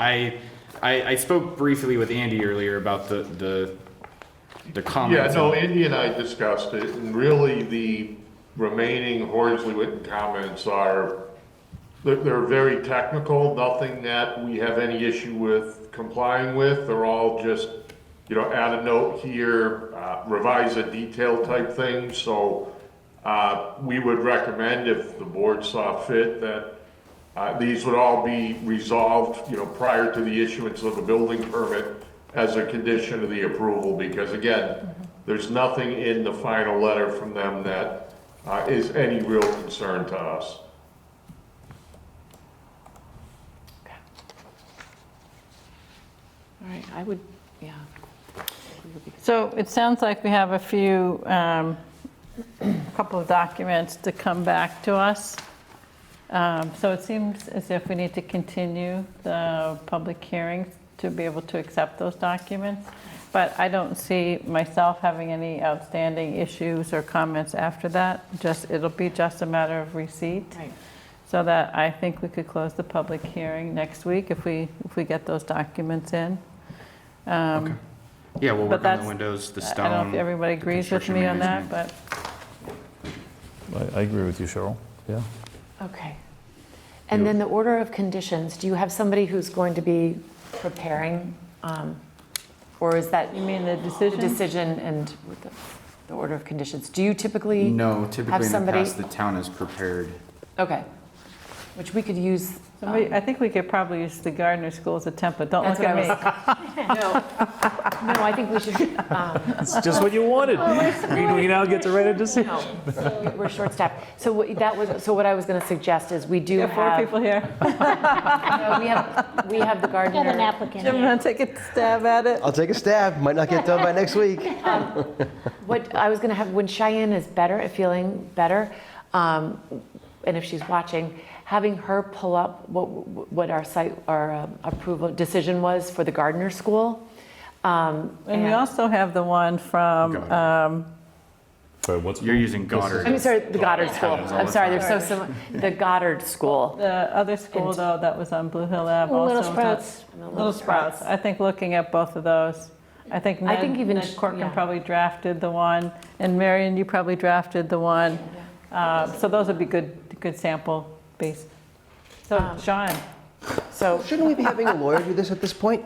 Well, they This probably is- have an Well, attorney. Cheyenne. What's that? I was going to say They Cheyenne. probably have an attorney. Yeah. Do you have somebody that can draft it? I guess I can. I typically don't, only because the towns have had a pretty boilerplate method for how they do it. so I would think, Right, this would be my fifth or sixth So this- project, and I've never been asked to draft it myself. Okay. So, Yeah, we have some attorneys who typically come in with just, we ultimately will end up writing or amending, right, but because just a there's template. the summary at the beginning and all that stuff, minutes, and which typically comes from your side. Right. And then we would just make sure that we're in agreement with the conditions, So which what- I would do next week. what I would ask from you is at least a list of all the documents that you think are the final documents. Okay. And then the dates. And so we normally have that they were submitted, let's say it was August and it was amended 4 times. You would have the original date, the list of the sheets, and then each amendment date on it. So that gets, so if you would at least put that together. You know what, I'll have, when Cheyenne or Julia, what we should do is similar to what we did with the construction management plan. We sent you a sample of what we look for in Yeah, it. yeah. So we can send you what our approved site plan approval for those 2 preschools, and you can see the documents that were, and how it was formatted and what we would need to put into our decision. Okay, yeah, because I have them here, and There's no list of documents from what I can tell. Marion, there should be a list of documents, right? Usually when I write a decision, I do. I can't speak for what's in Goddard. I have to go back and look. But, yeah. Or we have recommendations for attorneys. Yeah. And I have no problem doing that. That would help everybody to know exactly what's being approved, what's the latest, what's the date on that document, all of that. So I can pull together that list, no problem. And it's helpful if somebody has a question when construction is underway, Yeah. and is that really what got approved? And then at least it's easy to identify the documents. Okay. With dates, and then we also want to track the amendments. Exactly. Okay. Because the site plans, those have been amended a few times. Right. So what I was thinking is, I was thinking of having Cheyenne draft it, put it together. I think and then running it by town council. I think we definitely need an attorney's Absolutely. looking it over. And if Chris before can we- supply the list of documents, Yeah, I think at least then we can compare that to what he thinks are his final documents. Because, exactly. Honestly, the way we have the electronically all the documents, they come in a folder for a particular meeting. And so, you probably have the best tracking system for what you think are the most current documents. Yeah. And then we can make sure that it's consistent with what we have and think. Sure. Do you want me to include fence, shop drawings, all of that, cut sheets? Okay. Everything. Yep. And then I'll add on that list at the end whatever documents are being updated for next time. Correct, yeah. Okay. That's great. So All right, so are we ready to continue the hearing? continue the hearing to February 20th. So I'll make a motion to continue the public hearing for site plan approval for 0 Blue Hill Ave, parcel B-7-5, to February 20th at 7:05. Yep. Second. All right.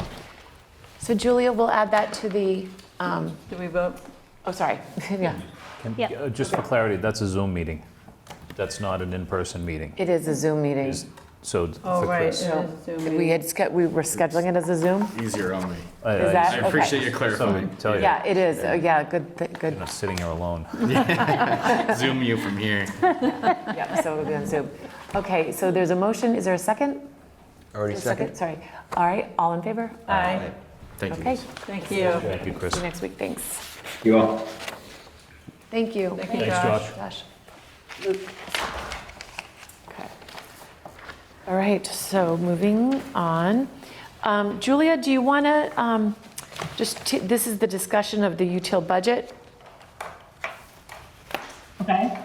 Did you have any information on that? Well, Cheyenne's the not here. discussion is just basically to decide how much you want to spend, because that PO has been tapped out.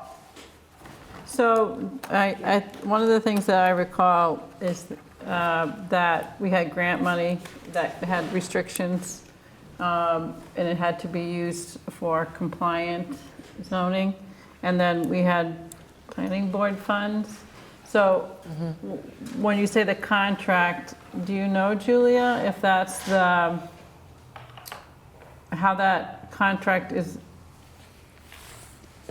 the fee was allocated? Does that mean they're out of the grant funding part of the contract, or just? Cheyenne didn't mention specific. Because, I don't recall how much we had left in our fiscal year funding. We have, yeah, because she did go through, and I think Julia, was that in the budget you gave me, or is that for future budget? I haven't looked in at the budget that I gave you. The util PO, like the last bill that we got from util, we had to draw from our miscellaneous budget to pay half of it because we didn't have enough. From which Util. budget, Julia? I'm sorry, what? You said you had to draw from which budget? We had to draw from the 50,000 planning Right. board. Right, and how much did Study. you have to draw from that? I think it was 4,000. Yeah, it was a small amount. Okay. So here's the 50, yeah. So as of at the beginning of January, we pretty much had we hadn't spent any money yet from our budget. So we've just dipped into it just a little bit. So we do have significant funding to finish that, but they need a contract extension. But they need a contract extension. So I almost feel like we should wait. I would like to discuss that when Cheyenne. Do you think we can discuss that next week and maybe have a recirculation of that? I know we all discussed and approved the contract, but if we're going to extend it, we should see if there's any modifications we want to make to it. Yep.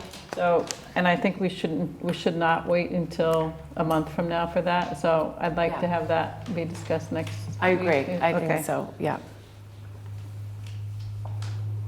So you're going to put this on the agenda for the 20th? Yeah, why don't we, just so we can. Sure. And their contract, not just their budget, but their contract. Okay. Yeah. So it would be the same line item, discussion of util budget / contract. Okay. Great. And are you, when you're ready to go to the next? Yep, all right, so that's good. All right, are we ready? So the next item we have is the MBTA community zoning discussion. So this I put on because I want it, it should always be on there because there's always going to be, until we are fully compliant, have this on. So the zoning discussion, so obviously there's a select board meeting tomorrow morning, which will give us more clear direction, I would say, and what the select board's approach will be. What we know right now is we're still in the comment period with the regulations. We know that the law is legal and enforceable by the AG. The regulation period, just for those who are watching, there's an open comment period. I think the select board's talking about what comments they would like to submit. That comment period is up on the 21st of February. So then the comment period will be closed, and then we'll await the final regulations. So then we have a time frame, which Cheryl, when you filled out and submitted, and I appreciate your doing that, a draft action plan. When the planning board met, we agreed with all the time frame of all the dates that we were scheduled to make sure that we have compliant zoning by July 14th, before that deadline. Are we going to submit comments to the select? I know the selectmen are. I would like to talk about the comments too, but Yeah. can I just say that I'm still in the dark a little bit about the meeting because I couldn't find a recording and there's no minutes yet. So Did you see the draft? I saw what Cheyenne sent after, but I haven't had the benefit of knowing what the discussion was, and so I wouldn't mind a recap, just so I'm not in the dark. Yeah, I had hoped to be able absolutely. to I know, watch and the meeting on Milton Access TV, but I haven't been able to locate it. So, and I asked Cheyenne if she could send a link, and so I don't know, maybe it's available now. Last I checked was yesterday, but I do think the comment, it ends on the 21st. We have an opportunity to comment. I do think beyond what I think you discussed, which was rapid transit aspect of the guidelines. There are other aspects of the guidelines that I think we should comment on. So I understand that you took a vote and you sent to the select board an action plan with an appendix that largely reflects what Mr. Doherty submitted, which is stating that we don't believe that we're rapid transit, or we don't even believe that we're adjacent, and that the commuter rail capacity is only dictated by the 15 units an acre. But I don't think that's really been thought through very well, what that exactly means in terms of districts. We haven't really looked at what does 15 acres look like within a half a mile of the commuter rail stations. And so I think the public needs to start hearing about that. And I think they need to hear about it Yeah. soon, just like the two speakers who spoke earlier. I do think that we've done some work on the rapid transit piece, and I think we probably are pretty close to having something to take to the public and get their feedback on. But I don't think we're anywhere close on something else, whether it's 10%, whether it's 15%, or whether it's something that's really 5 or 6%. And I don't think that we have the luxury of waiting a month to start talking about that, honestly. So the question is, will we, well, first of all, just to recap, just real highlight an overview. So we started the meeting going through your draft first. I wanted to make sure everyone went through everything that you had put in, because I thought you put in some very good language, some of the housing initiatives that we're going through right now. I think we went to where we had been in our last time when we met and we were discussing the action plan, where we were on that draft. We sort of synthesized some of what you had in there with your language, but the reason why I think we ultimately decided not, and the board can also weigh in on this, that we decided not to, at this time, take a position on where, what type of community we are, is because we don't know, the regulations are still in the comment period and we don't have final regulations. We have emergency regulations, but those might not necessarily be the regulations that whatever zoning we put forth in July, that those are the regulations. So the regulations could change. There was also the fact that there was a meeting, and you might not have known this either, because I found out like last minute, that our Representative Wells and Bill Driscoll were going to be meeting with the HLC, with the head at Augustus. So they met the day after we were meeting, and they were going to go in and talk to them about the fact that, because rapid transit is in the regulations. So what we were saying is, what we know right now is what is in the statute. And the statute language very explicitly says subway. It doesn't say any extensions. That was HLC adding that language into their regulations. But so we wrote something based on the fact that what we have is, right now, the regulations are not legal and enforceable. There's emergency regulations, but what we know is what's in the statute. So we wrote, and that's why we didn't want to just randomly pick a category. I think the majority of the board feels we should be, if we are going to follow what is in the regulations, and the regulations are properly promulgated and finalized, that we would be an adjacent community simply by the fact that we do not have a subway in Milton. Our trolley is, by definition, is not a subway. I think, Sean, you even read off what the definitions were. So that's where we were coming in. We were saying, and we were trying to express that we intend to be fully compliant, with the law, and then, depending on where the regulations fall. So as far as I understand, the emergency regulations are legal and are in effect. So For 90 days. To say that that we don't have anything, I think is not quite correct. And then yes, within 90 days we'll have regulations, and we don't know that they're going to find us not to be rapid transit.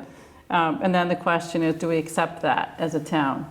And if we, and as a board, we said our responsibility was to prepare zoning that would be compliant with rapid transit and would be compliant with adjacent community.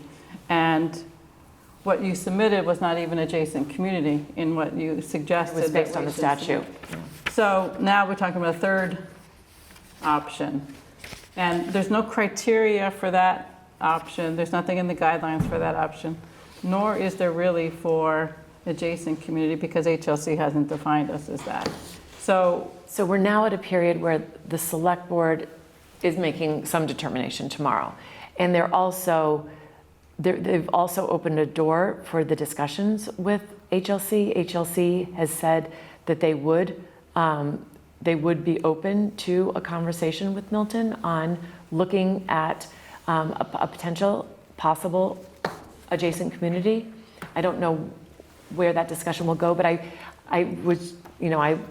think we're going to know a lot more within the next week or two. So, I think you both were at the meeting the other night, as I was. Right. And Chair Wells said they still said that we're considered rapid transit. So, I think it's not going to be something that is going to be decided at this table. So we need to decide how we're going to advance zoning. Right. And we need UTIL's assistance. And we need the public's input. I really think that we can't chart a path that doesn't bring people up to speed on, to where things are. Right. And I think we've been getting a lot of input.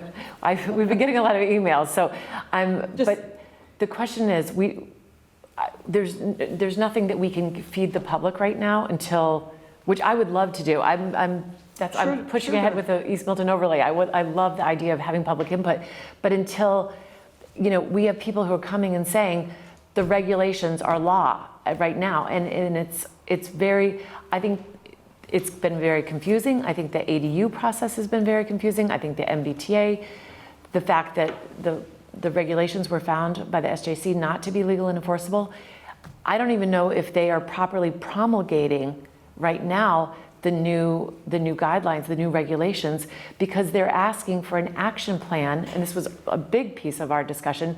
They were asking for an action plan before the comment period is over. So does that mean they're just ignoring comments? They wanted us to submit an action plan based on regulations which have not been finalized and have not been properly promulgated. So I would love to move forward with something. I would love to have a definite, this is what we are. But we don't have. But we do have something. What we were doing in the zoning that passed previously, looked at having some areas of lower density and some areas of higher density, averaged out to 15 units an acre. Right. But what you've described in your action plan as meeting the statute is 15 units an acre, and within a half a mile of a commuter rail station. It's taking what the statute says. What does that look like? Where is that? Which properties are affected? Which property owners need to be up to speed on what that means? Because we can't wait until zoning's written and then take it to the public and say, by the way, this is the best plan, I hope you like it. They need to be a part of the discussion. Absolutely, right. And we can't wait another month to decide. We would not move forward without having a forum. discussion on that. And in many ways, I think what we know is in the statute, but it would be almost an adjacent community because we would get to choose where we put it, where we put a higher density. But the statute says a half a mile of the commuter rail stations. It doesn't give you flexibility. The guidelines are what give you the flexibility. But if you look at the Blue Hill Correct. Ave, That's what I was- the Blue Hill Ave commuter rail, half mile actually extends into one of our districts, which is into Unquity House that we've already looked at. So But it also goes into Capon, which is the Elliott Street corridor. So we and have the Blue Hills Parkway corridor. Yeah. So we have already started looking at and some zoning for that area. So I think we've already have a good little start. But the problem is, if you follow the logic of you're only going by the statute, 15 units an acre, what does that start to look like on those parcels? Because it's different. Now you take single family lots and you're saying you're going to rezone those for 15 units an acre. That's a lot different than the Elliott Street corridor where it's single family lots and it's capped at 3, or perhaps if we change this to 4. So, and then does that mean you're going to bump up Unquity House? Because you don't have to, you can keep it at 15, but you're not being, I don't think you can pick and choose which of the guidelines you think are proper. I know, and that's which why are I'm not, that's why I'm we not. didn't. Yeah. That's why we're not doing we that. did, that's why our plan at this time was not to until we have finally properly promulgated So it's not to regulations. work on zoning until the 90-day period's over? No, I think we'll know if the discussions with the state, how the state discussions go. I think we still need some clarity on if these are regulations that are going to be finalized. We probably, the 21st, I don't know how soon we'll have them, but I would say. They're going to be finalized? I don't know how soon after the comment period that they'll be finalized. I know they will be finalized. I just don't know how soon after the comment period that they'll be finalized. I feel like it still fits How into our soon was timeframe. the ADU finalized after the comment period? Yes. It was fast. It was like 2 weeks. fast, yeah. And I would Right. predict this would be the same. Yes, yeah. We could work on a 10% plan. Yeah. From what we understand, that's the discussion that is being had with HLC. And we were directed by the select board to work on a 10% plan. I think That's that what would the be, chair said yeah, I think that would the be, other night. and I think we could pull that together pretty quickly. But I think, again, it's Something will, the regulations, something will. I think finalized. we should work on a 10% plan, but we should also work on the 25%, as we talked about. And I think coming back to, well, I really feel like this public part of this should happen sooner rather than later. And we have to figure out what the best way to have that public input. I don't think these meetings are the best way when you have a public comment period. When Tim was doing the zoning, he had monthly sessions. Some were in person and some were on Zoom. I think it would be good to have an in-person session, and maybe at the Council on Aging where something could be projected, maybe with maps that people could look at, and understand the areas in which they're being discussed. But I think we should have somewhat of a plan Yeah, I think we before, should have a 10% plan and then show it and to the then public. show that, get and their we could feedback, talk just like we about. did with East Milton Square. We had a public forum, we spent a lot of time on it, and now we're going to have another one after the zoning is done. Well- Not that it can't be tweaked. But the issue is people have made a lot of comments that we didn't get comments on the zoning that past town meeting until very late. And people became very concerned because once they understood what it was, some people didn't like the choices that had been made, but they didn't feel as if they had an opportunity in advance to weigh in. So when we say adjacent community, does that mean it's tethered to the trolley? Is it tethered So to the the way I commuter rail understand it, station? adjacent community is, it can go anywhere in town. It doesn't have to be within a half mile of the trolley. But But I think it should be, For commuter rail. or commuter rail, right. so, but I reread the guidelines today before I came, and those districts need to be something that HLC is going to approve. That's still And the their 5 preference acres. is Yep. close to the public transportation. So we need to have conversations with folks about where. So what do you mean, the HLC's preference is to keep it near the commuter rail, but it can go anywhere in town? Yeah, I don't think it can go anywhere in town if you, I think an adjacent community, the way I understand it is it can, but So you're confusing. This is kind of the problem. Okay. Let's just focus on the statute. The statute, and I know I've been saying this for, 3 years, and I think that's a great starting point. Focus on the statute.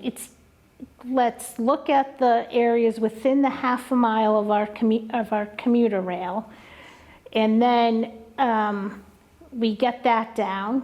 So we've met the terms of the statute, and then we look at the next bump up.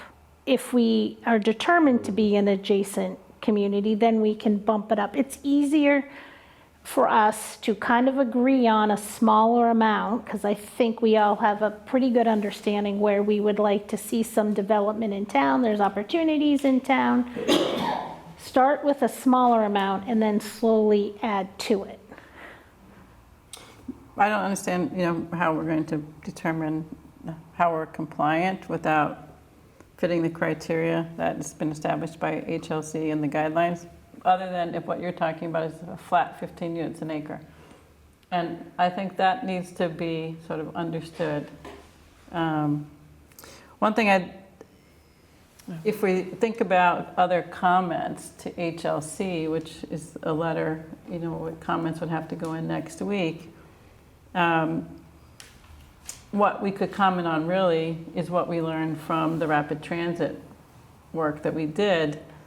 And, I personally think that we ran into challenges with the minimum subdistrict size of 5 acres. Yes, that was going to be one of my comments. And if the board doesn't plan to submit a comment letter, I do plan to submit comments myself, that would ask for that to be lowered. We also, I think, heard concerns about not losing businesses and impacting our business districts. And there's a cap on how many units can be in a mandatory mixed-use district. And I think we should comment on that, and that we think that we should be allowed more. And then, to your point, Jim, about other places in town, have a comment about wanting to be thoughtful about where those places can be. And I think, being in a location which has access to MBTA bus line and other amenities, if they're not as great as some places like East Milton Square, but at least amenities, that those, I don't know if you all recall, but Tim had been given authority by the select board to ask if Granite Ave would be acceptable and East Milton Square would be acceptable, but he didn't ask about Randolph Ave sites, if those would be acceptable, because those were further away.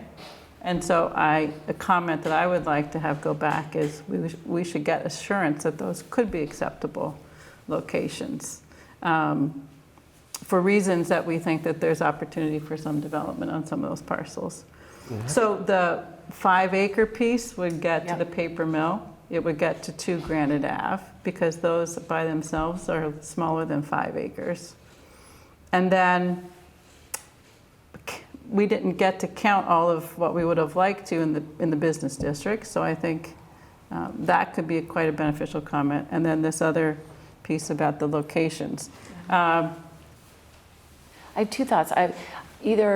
If we should find out if the select board are submitting comments, because I think we don't want to have conflicting comments coming from various different boards.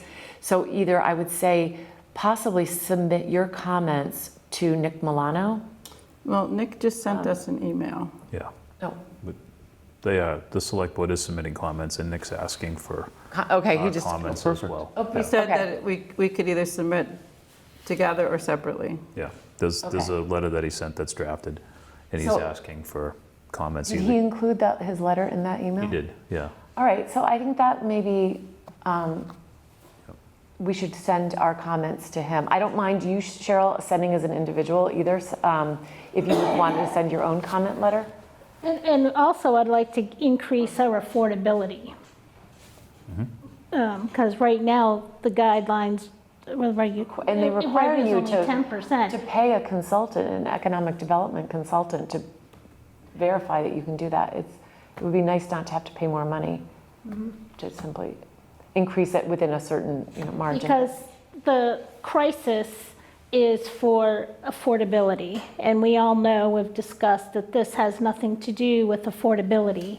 And we are desperately trying to create more housing that is affordable.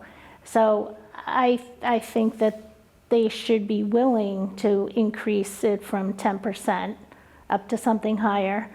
Also, we've talked about smaller if we're allowing for smaller development. We've talked about how there's not enough profit for the developers to do one affordable unit. If it's three units, there's not enough money in it, so they're not going to do it. So the other question is, in lieu of getting a full affordable unit, maybe there could be a payment to our Affordable Housing Trust, and I think it should be tied to like the assessment of it or the sale of it, a certain percentage, not just a dollar amount, but a percentage. value of the in property. actual, yeah. So then it could fluctuate. Contribution. The contribution to the Affordable Housing Trust is really dependent on what the sale price is. So if the market is a little bit softer, we're not sort of hindering the developer from maximizing their asset. And if the market is a little bit stronger, then they're contributing a higher percentage to our Affordable Housing Trust. Well, you know that they cap it at 20% even with the economic development study, in part because they don't want to make it financially inviable Right. to do these Yeah. projects. And, you know, the differential on a market rate unit to sell versus a affordable unit is, last I spoke was to Connolly's at 131 Elliott, it was a $500,000 differential. So if you're going to make up that $500,000, you need a lot of places to make it up and a lot of units, and that's why you see the 40Bs try and push as many units as they can, because they're trying to make up that differential. So, you know, I think whatever percentage, I think this is something we did talk about when we were working on the zoning, to try and get some kind of a contribution in for the smaller development. So I think it's a good thing to put out there to them. So I would send your comment, I think you should send your comments to Nick. I think anyone should maybe forward your comments to Nick. With Cheyenne being out and having the flu right now and the deadline for the comments being the 21st, I think it would be more efficient to send our comments or draft our own letter if folks feel inclined, but to send comments and add it to Nick's. Yeah, because we won't have enough time to meet. If we're meeting on the 20th and then we have to vote for like an official planning board letter, is that what your fear is we're not going to have enough time to do that? Well, I think their plan is to vote their comment letter before then. I think they're going to vote it on the 18th. Okay, so we don't really have an option. So we have to just send it as individuals. I mean, we could discuss a letter on the 20th if we wanted to send one in on the 21st. If they have a draft, if he has a draft. He does. It's pretty. Yeah, I mean, but if he has our comments put into a final draft, we could vote on that. So my only concern is if we send in individual comments, are our comments actually going to end up in the letter? And the question is whether they're planning board comments or individual planning board member comments. And so... Yeah, because if it's individual comments, the likelihood of them having to accept them and put them in their letter, they wouldn't have to. Well, they wouldn't have compelled. to in either case, I think, Yeah. whether they're... But at least it's a stronger, I intend on signing mine, Jim Davis, Planning Board Member, Town of Milton. Your comments. yeah. I just would hope that they would incorporate our individual comments, knowing that we are under a time constraint, that we don't have a meeting before their next meeting.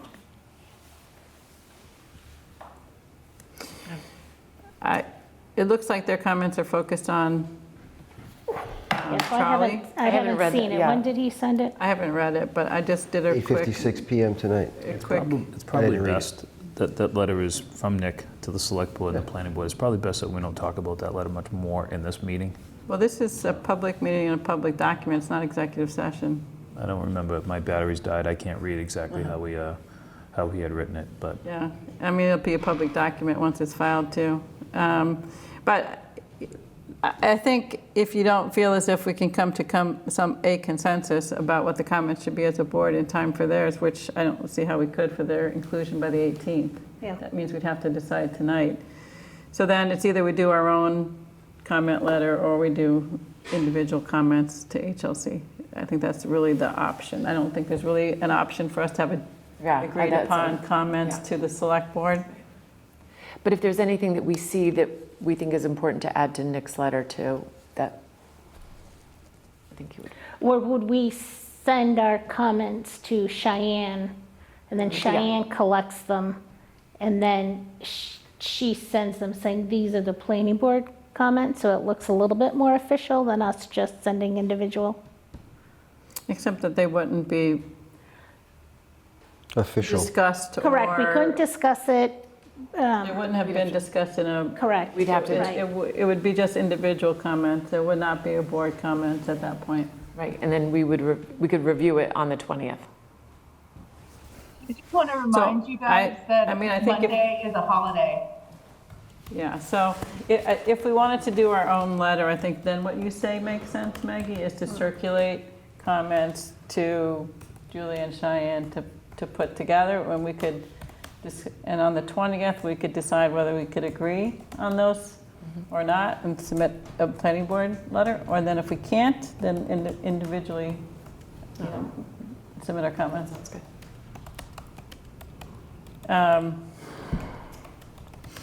All right, so everyone will send comments to Cheyenne and Julia, and then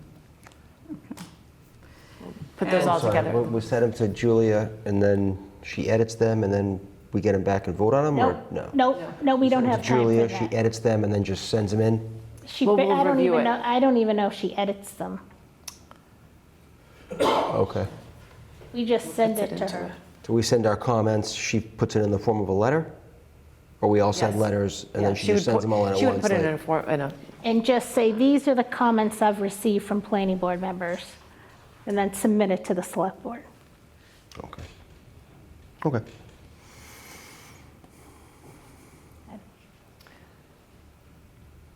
Do we also reserve the right to write our own letter? Yeah, you certainly can, as an individual. I don't even think she would send it to the select board probably will have already submitted their letter, though. Yes, I So think that's, it would go directly to HLC. so what we would, I think we wouldn't have time Yeah. to have. Unless you wanted to send comments, but if they're going to vote on Monday, Tuesday, and Monday's a holiday, I think giving us a day on the comment letter is probably just informational at this point, Yeah. even though the email says submit. So, Well, that's unfortunate. We weren't included prior. but I do think, if we think about the things that we are more uniquely experienced with, like we talked about earlier with these guidelines, because if they come back and keep us rapid transit, at least we will have commented on the things that we found challenging in applying the guidelines here. And I agree. it will improve our ability to do the zoning if they make those changes. Very much so. Yeah, okay. So, I think it's The thing about your stronger point, if it yeah. comes from us as a board that way than individually. And, people, if we have things that we don't agree on that we want to send individually, fine. But at least on the things that we think that Feel we can strongly, agree yeah. on, I think that what you said about affordability, I think what I said about the other things, it seems like we have agreement on those. If there's anything else, I think HLC would be hard pressed to consider individual comments. They need a board. So I agree with you. It should be board comments. I'm not sure how they're ever gonna, deal with individuals, but and I think, it's just my own opinion. At some point, I think that they. So can we just take a limits to vote what they right can do. now that we support adding a quick, increase in affordability, a decrease in district size? the And increasing the cap on the units that are allowed in a mandatory mixed use. Yeah. and allowing the sub-districts to be along an area served by an MBTA bus line And, And less than 5 acres. yeah, less than 5 acres and a monetary contribution. on the less than 10. So I think we capped it, well, I mean, we had said that we thought that the affordability would kick in at 10 units, I think. That's right. So I think we said anything less than 10, we'd like a contribution, Yeah. so. So those are like 5 things, for those 5 things we just, did you get that, Julia? Julia? More. Poor Julia. We can send them to you, too. I've already started Yeah. to write the 3 that I mentioned. Yeah. Okay. I was planning to put a little map from one of UTIL's presentations in to kind of graphically, kind of show, so they can visualize the constraints that we were up against and show that we were actually studying them. Like that, the mapping would show that we studied them. So I'm close to that. So if you wanted to write something up on the affordability, I think we could have a draft ready to review and vote on next week if you Yeah, wanted. I think that would. Does that sound good, Julia?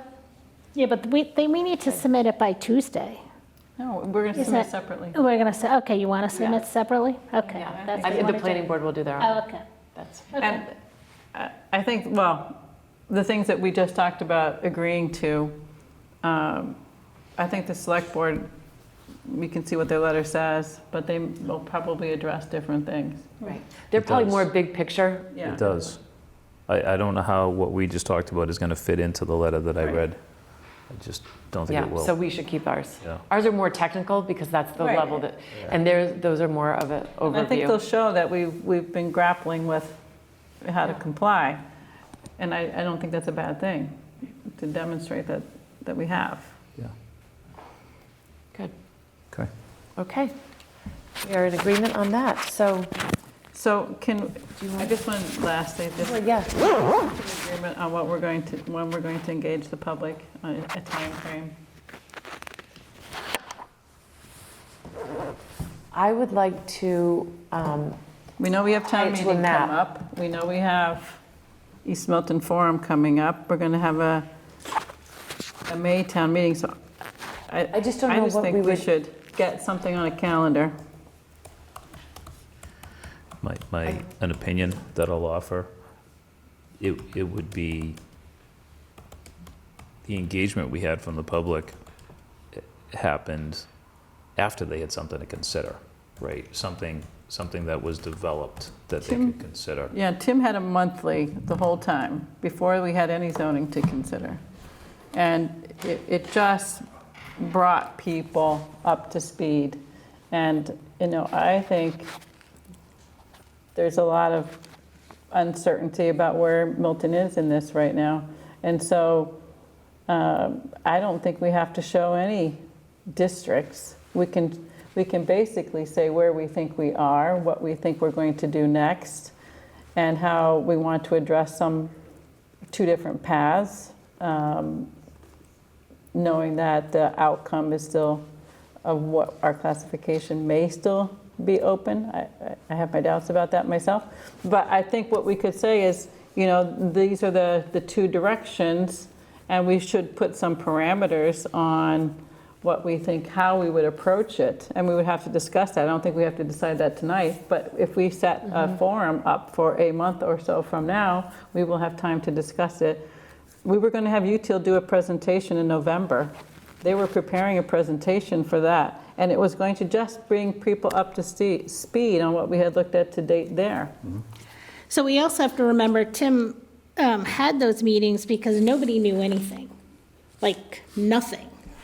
No one even knew MBTA zoning, so a lot of it was just getting. A lot of people still don't know it very Getting well, caught up, Maggie. Including No, like after that last ourselves, town we had election, I so think a many lot of people know a questions. lot more. So I think we're a little bit further along in the process than we were We're last definitely year. further along, but there were. However, I do think we should have a forum. Should it be the end of March, or should it be the end? If we have March 6th is East Milton, and then we have a meeting the next week after March 6th. So maybe it would be. How about we have zoning for town meeting for May. something in July or even May. Yeah. I mean, or May July, or yeah. July, if we don't get the process going. And so my feeling is, if we have to, I spoke about this a lot in the last year, that we need to have a map out a schedule. So And why don't we say early April? We'll think about early to mid-April. So it gives I just don't us know. March, it gives us March to at least come up with Don't forget there's school vacation a in tentative April. plan. So after school vacation? No, I think end of it should be April. before. Before. How would you even have anything ready before July if you don't even engage the public until the end of April? So if you look at May and June, you could have 2 public forums in May and June, so that's a total of 4 public forums. Just Well, that's just, you would have to have Or your zoning hearings, written by yeah, then. yeah. You would, you would have to have submitted it before then. If you're going to have a hope of getting it in July, you need to get, I think, we should be April, looking that's at what the I end of March, I think. At that point, all we would be able to present is all the different districts that we've potentially Exactly. looked at. Is that what you're Yes. wanting to go in? But Yeah. And people are then- going to say, well, what are you going to do with those districts? Right. What is your You wanna plan? present What is your? something. I think, I yeah. feel like I want to, I No, want it to because be- here's the thing. If you said, we can adjust what was previously approved as a rapid transit community by taking some zone capacity out of East Milton and putting it where? One option is to put some more in the Elliott Street corridor. Another is to put it in a district on Randolph Ave. You don't have to have everything ironed out. That's a general concept. What do you think about that concept? You might have people in the Elliott Street corridor wondering, well, how much more? And what does that look like? And so we'd have to have some answers, but we do because we've looked at it. So we should work it out as a board first. before So we for example, go I forward think with a the forum. 25% rapid transit, we have options for, and we can take that to the community. What we don't have the options for really are the adjacent or the statute.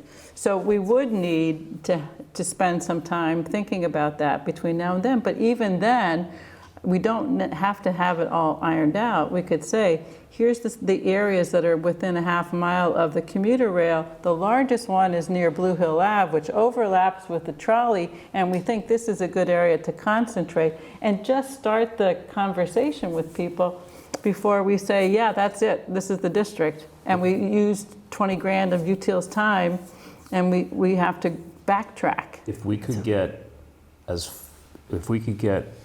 far along with 10% as we have with 25%, I think then we'd be in a good place. You're right about 25%. We know what our options are. We've discussed some of the changes that you just mentioned. We've done plenty of work on 25. We've done no work on 10, none.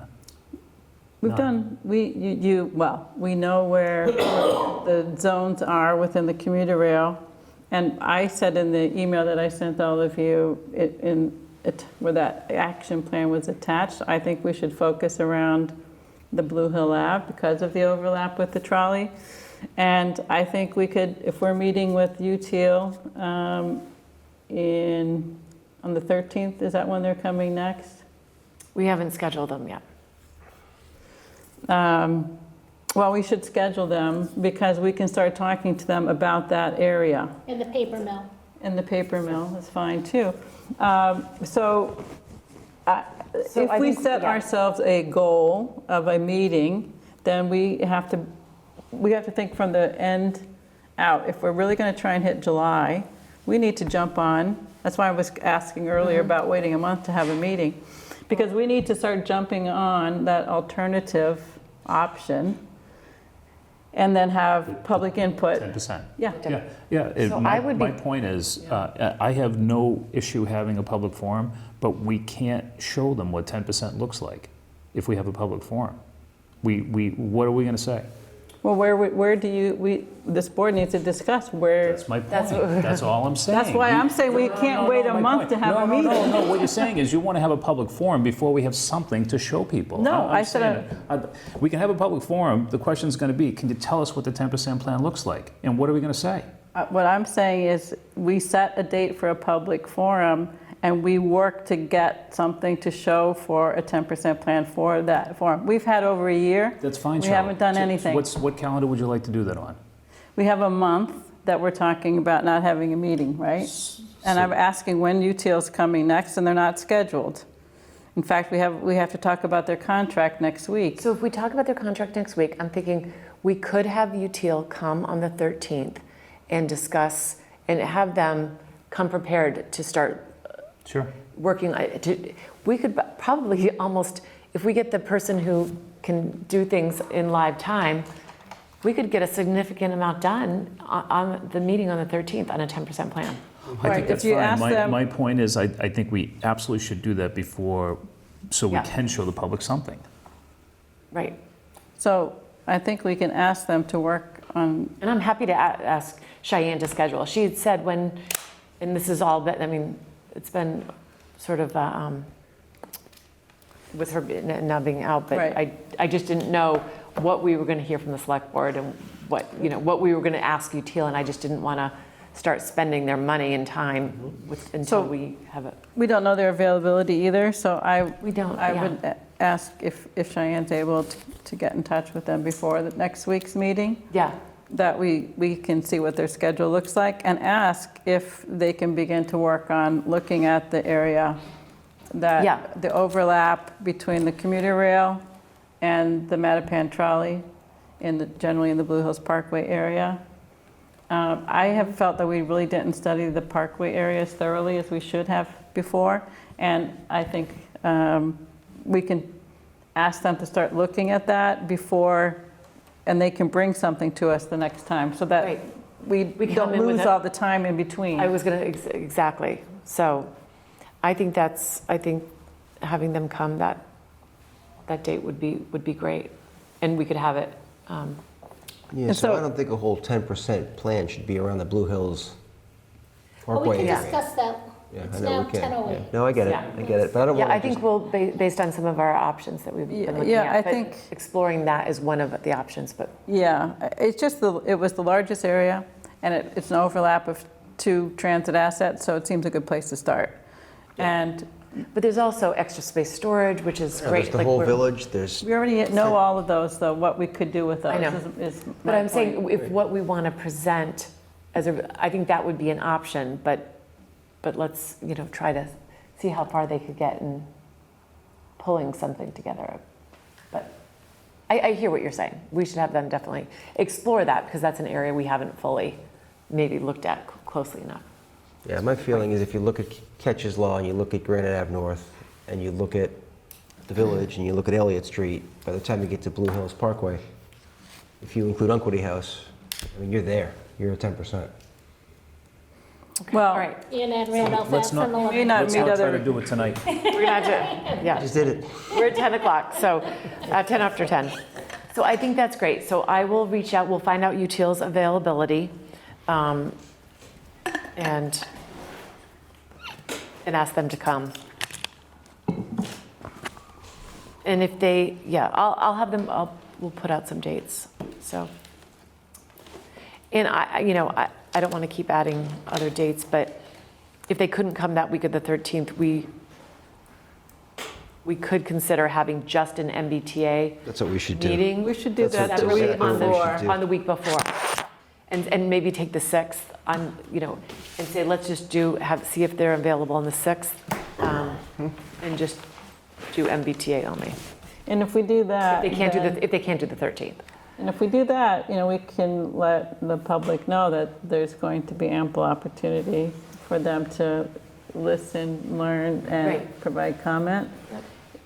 in advance of a bigger public forum. Yeah. Because the problem that people have is when it's a piece on the agenda, they don't know when it's going to be. Is it at 8 o'clock or 10 o'clock, and how much time is going to be devoted to it? It's hard to get people to put it into their calendar. If they know it's a meeting that's dedicated to the topic, then I think it's much easier. Agreed. Makes sense. Yeah. Okay.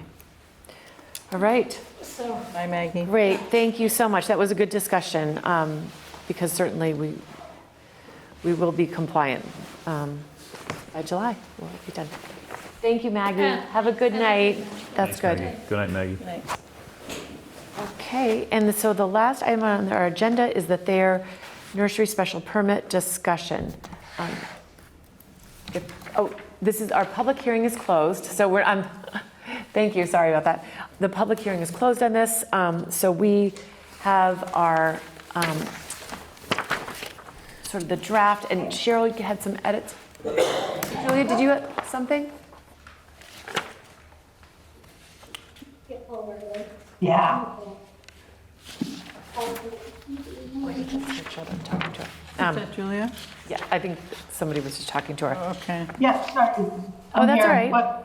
Do you want me to bring up the permit? Is that helpful? Put We the all copies on all have a copy now, so actually, Cheryl, do you want to go through? But I think just- for the public, it would be Helpful. beneficial to have it on the screen.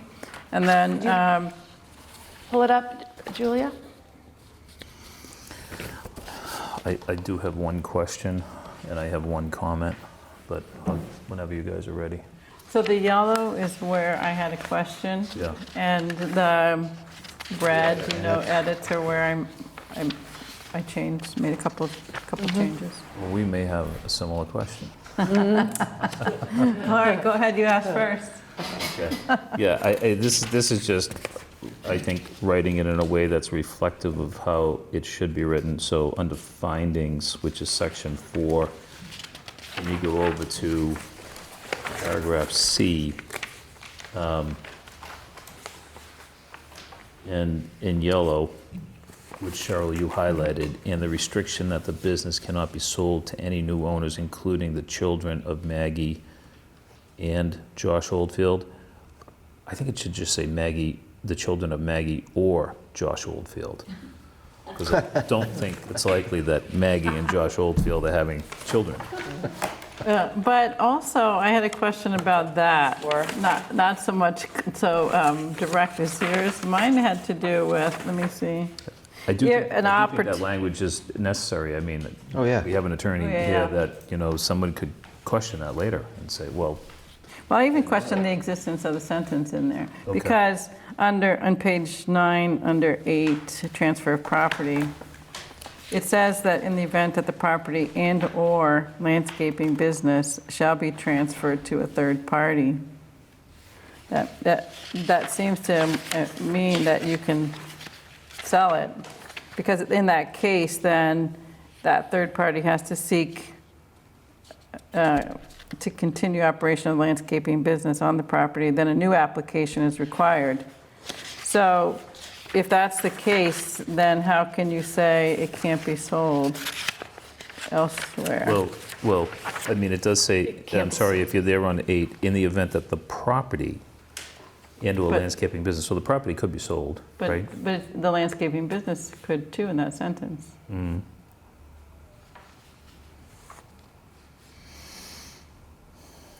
So can I just ask a clarifying question then of Marion about whether there's a inconsistency in these two provisions?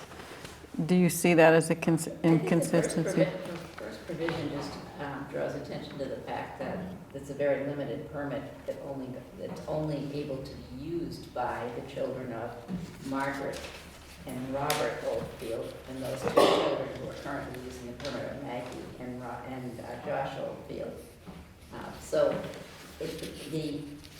there's no one eligible to use this permit after Maggie and Josh Oldfield decide they no longer want to operate the landscaping business. But if they sold the business, somebody else could apply for a permit But under they this. wouldn't be eligible, because this particular. Meredith, can you get to a microphone, please? Yeah, sorry. This particular permit is limited by the original nursery permit. The nursery permit was issued personally to Robert and Margaret Oldfield.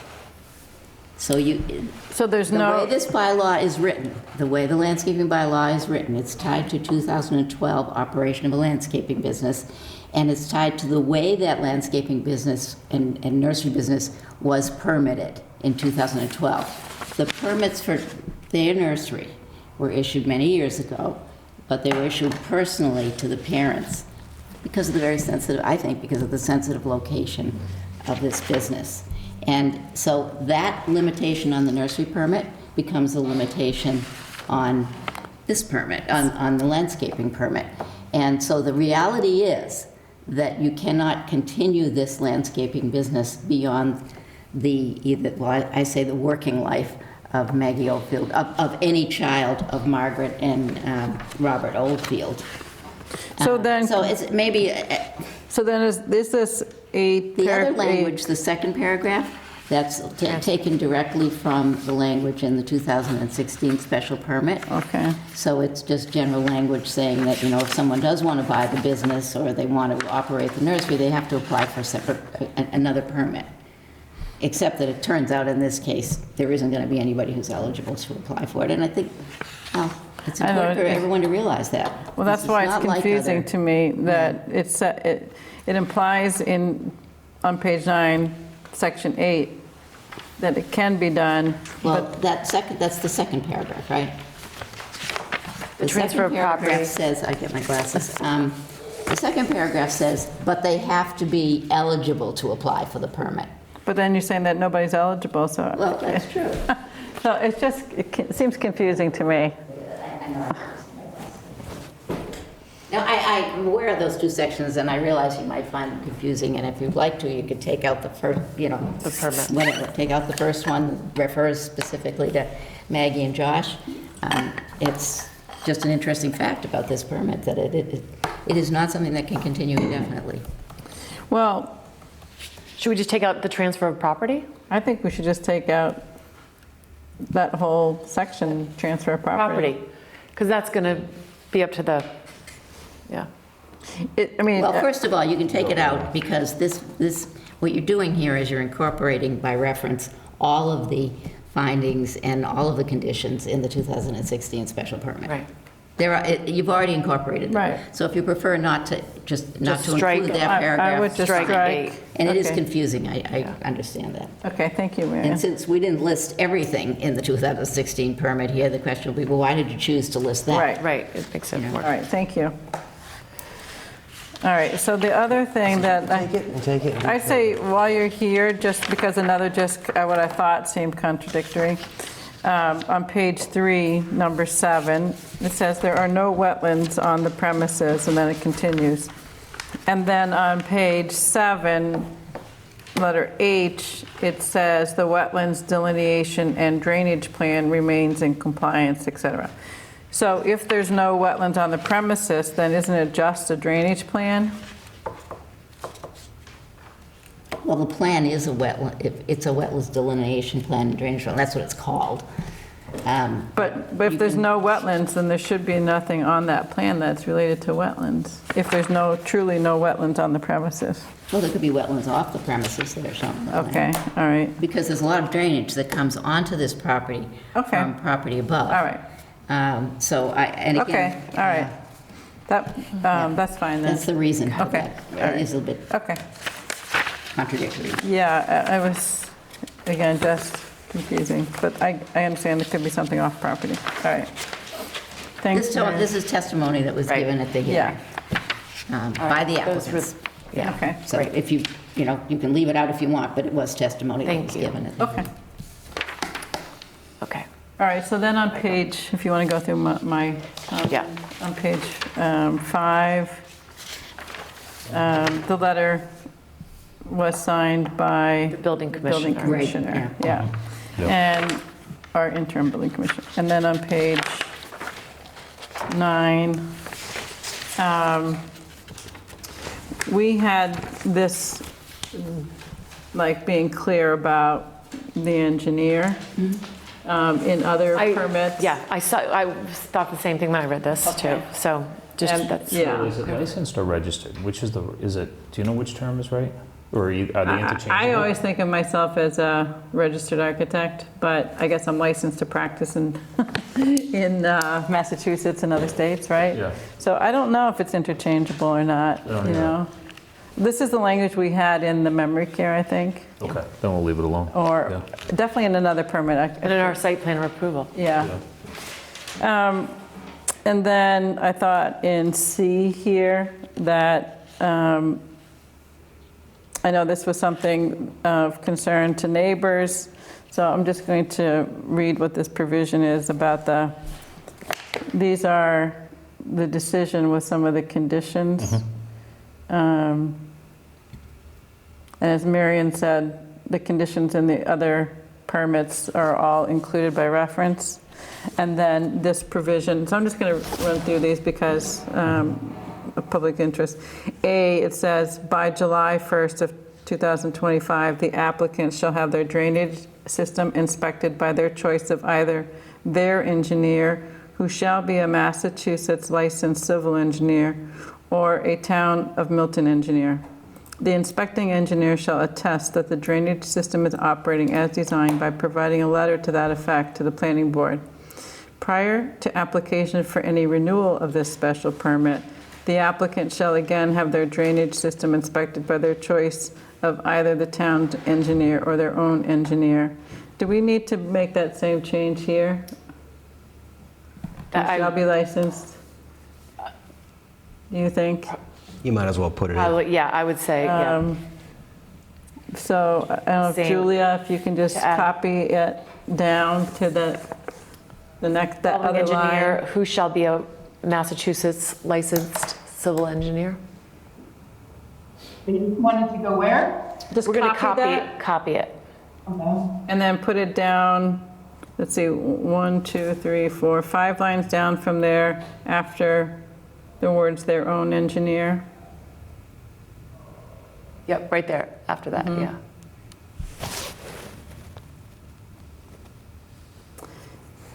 And the inspecting engineer shall attest that the drainage system is operating as designed by providing a letter to that effect to the planning board. So what this does is by July 1st of this year, and then at the renewal times again.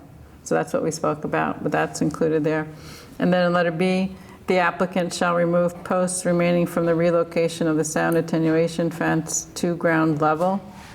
C, any evergreen landscaping that is in poor condition along the Parkwood Drive lot line shall be replaced with similar plantings at the next available growing season, such that the plantings provide visual screening and dust control.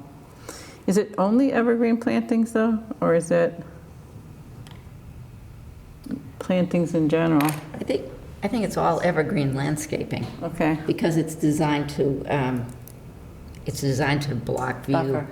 all year round. So Okay. that's my recollection anyway, and so that's why it's Okay. specifically evergreen. Okay, It and then- doesn't just mean tall trees, it Right. can mean smaller bushes, but they're evergreen. And then D, this special permit is for a term of 3 years from the date of this decision. I just have a thought, just because we don't have clarity on size of these plantings. Now, maybe similar plantings means not only similar in plant species, but similar in size. But for the benefit of this, do you think we should say that they should be replaced with similar plantings Similar of size. similar size or greater? Sure. Well, I thought of that. I mean, what if arborvitae's grow to be 20 feet high? How are you going to replace a 20-foot high arborvitae? That's true, too. You know? I mean, 'Cause some things of are, it- I mean, I walked back there. Things are growing pretty well This back language there. was in the 2019 renewal permit, again, to provide a little clarity about when you had to replace plantings. Yeah. Again, those conditions are incorporated by reference into this decision, but because this is a specific topic of discussion during your hearing, it's a specific condition. And it brings attention to the fact that there were complaints that some plantings along that lot line have died or are Yeah, not in good yeah. condition, and that they must be replaced by the next planting season. So the issue about exactly what they should be it's actually in the Is in the original. it's in the conditions for in 2019, that it can be something similar. And the reason for that is you might plant one thing in 2016, it turns out doesn't do that well in that shady location. You shouldn't have to plant the same plant over and over again and have it die. Okay. You want to plant something that's pleasing in the sense that it provides the protection and is nice to look at. And so that's why you say similar. You don't say exactly the same, and you don't say exactly the same size either, because you're planting something new Well- and it's going to grow. And I thought the clarifying language here is we want to make sure it provides the screening and dust. Yeah. So So Right, that's. That implies a certain size too, doesn't it? certain size and Yeah. a certain closeness and Yeah, certain, yeah, you know, yeah. how filled out it is, right? Yeah, that's probably better than any other stipulation on size. Because then if something else dies, then, and it doesn't provide screening, Yep. then they need That to makes sense. put it back in. Okay, that makes sense. So I think those, You want to get rid of the similar size or greater? yes, I think so.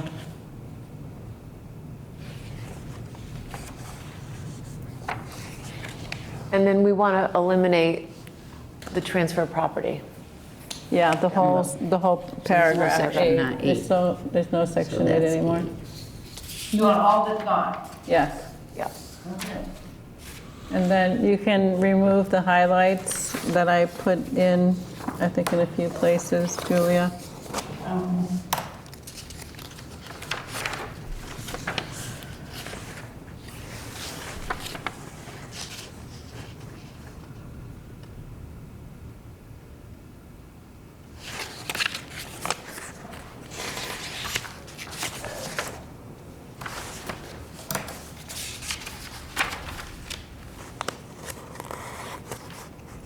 Yes, I'm here. Yeah, that's okay. So That's good. did anybody else have any? You guys hit the, think it you guys addressed the, All right, so then will you take a motion, Meredith? yes, I would entertain a motion. All right, I'll make a motion to approve the special permit for landscaping business use and site plan approval for 270 Hillside Street and 0 and 24 Forest Street. Joshua Oldfield and Maggie Oldfield applicants, as written in the decision, reviewed and edited tonight. I'll second that. Okay. Before we take a final vote, are we sure on page 5 that we put in building commissioner in there? Julia, did you catch that? Oh yeah, we want to make sure that's I the just, Interim building commissioner. intro, yes. interim building commissioner page rather than 5. inspector. Oh, there's some other I highlights. think, Yes, it's in there, okay. yeah. That was from your edits, okay, great. And then we'll unhighlight the other Just language. accept all the yeah. changes. And too. accept all the changes, yeah. Right, so we have a motion and a second. Great, I just wanted to make sure we're. Yeah, I mean, if you want to just, I think before we sign it, we can just make sure that those things are in there, incorporated properly.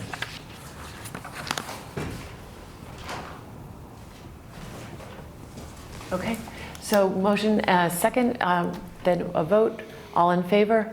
Aye. Great. Thank you all, thanks.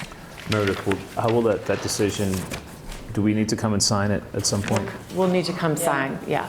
All right. Yeah. And Julia will let us know when it's ready for signature. Yes, and it has on the back of the decision at the bottom. Bye, thank you, good night. Thank you. At the bottom, it's just the 4 of us signing, Yeah, okay. but we'll come in and sign. Okay. So I don't know if we'll have it We'll have Maybe. at the next meeting. Next meeting, maybe, right? The next meeting, we could possibly sign it, so. I can print it out right now if you want, because the next meeting is remote. Are you that's are you true. in the office, Julie? Yes. Yeah. Yeah, Yeah, let's sign it before we leave. Yeah, let's Right. do it. We'll come If you don't mind, Julia, that'd be great. sure. I don't think we talk about efficient tonight. You could go. Had a lot done. Okay. All right. Good night. Yeah, Julia, that's great. If we can print it, and then I would entertain a motion to adjourn. I'll make a motion to adjourn the meeting. Second. Seconded. All in favor? Aye. Okay.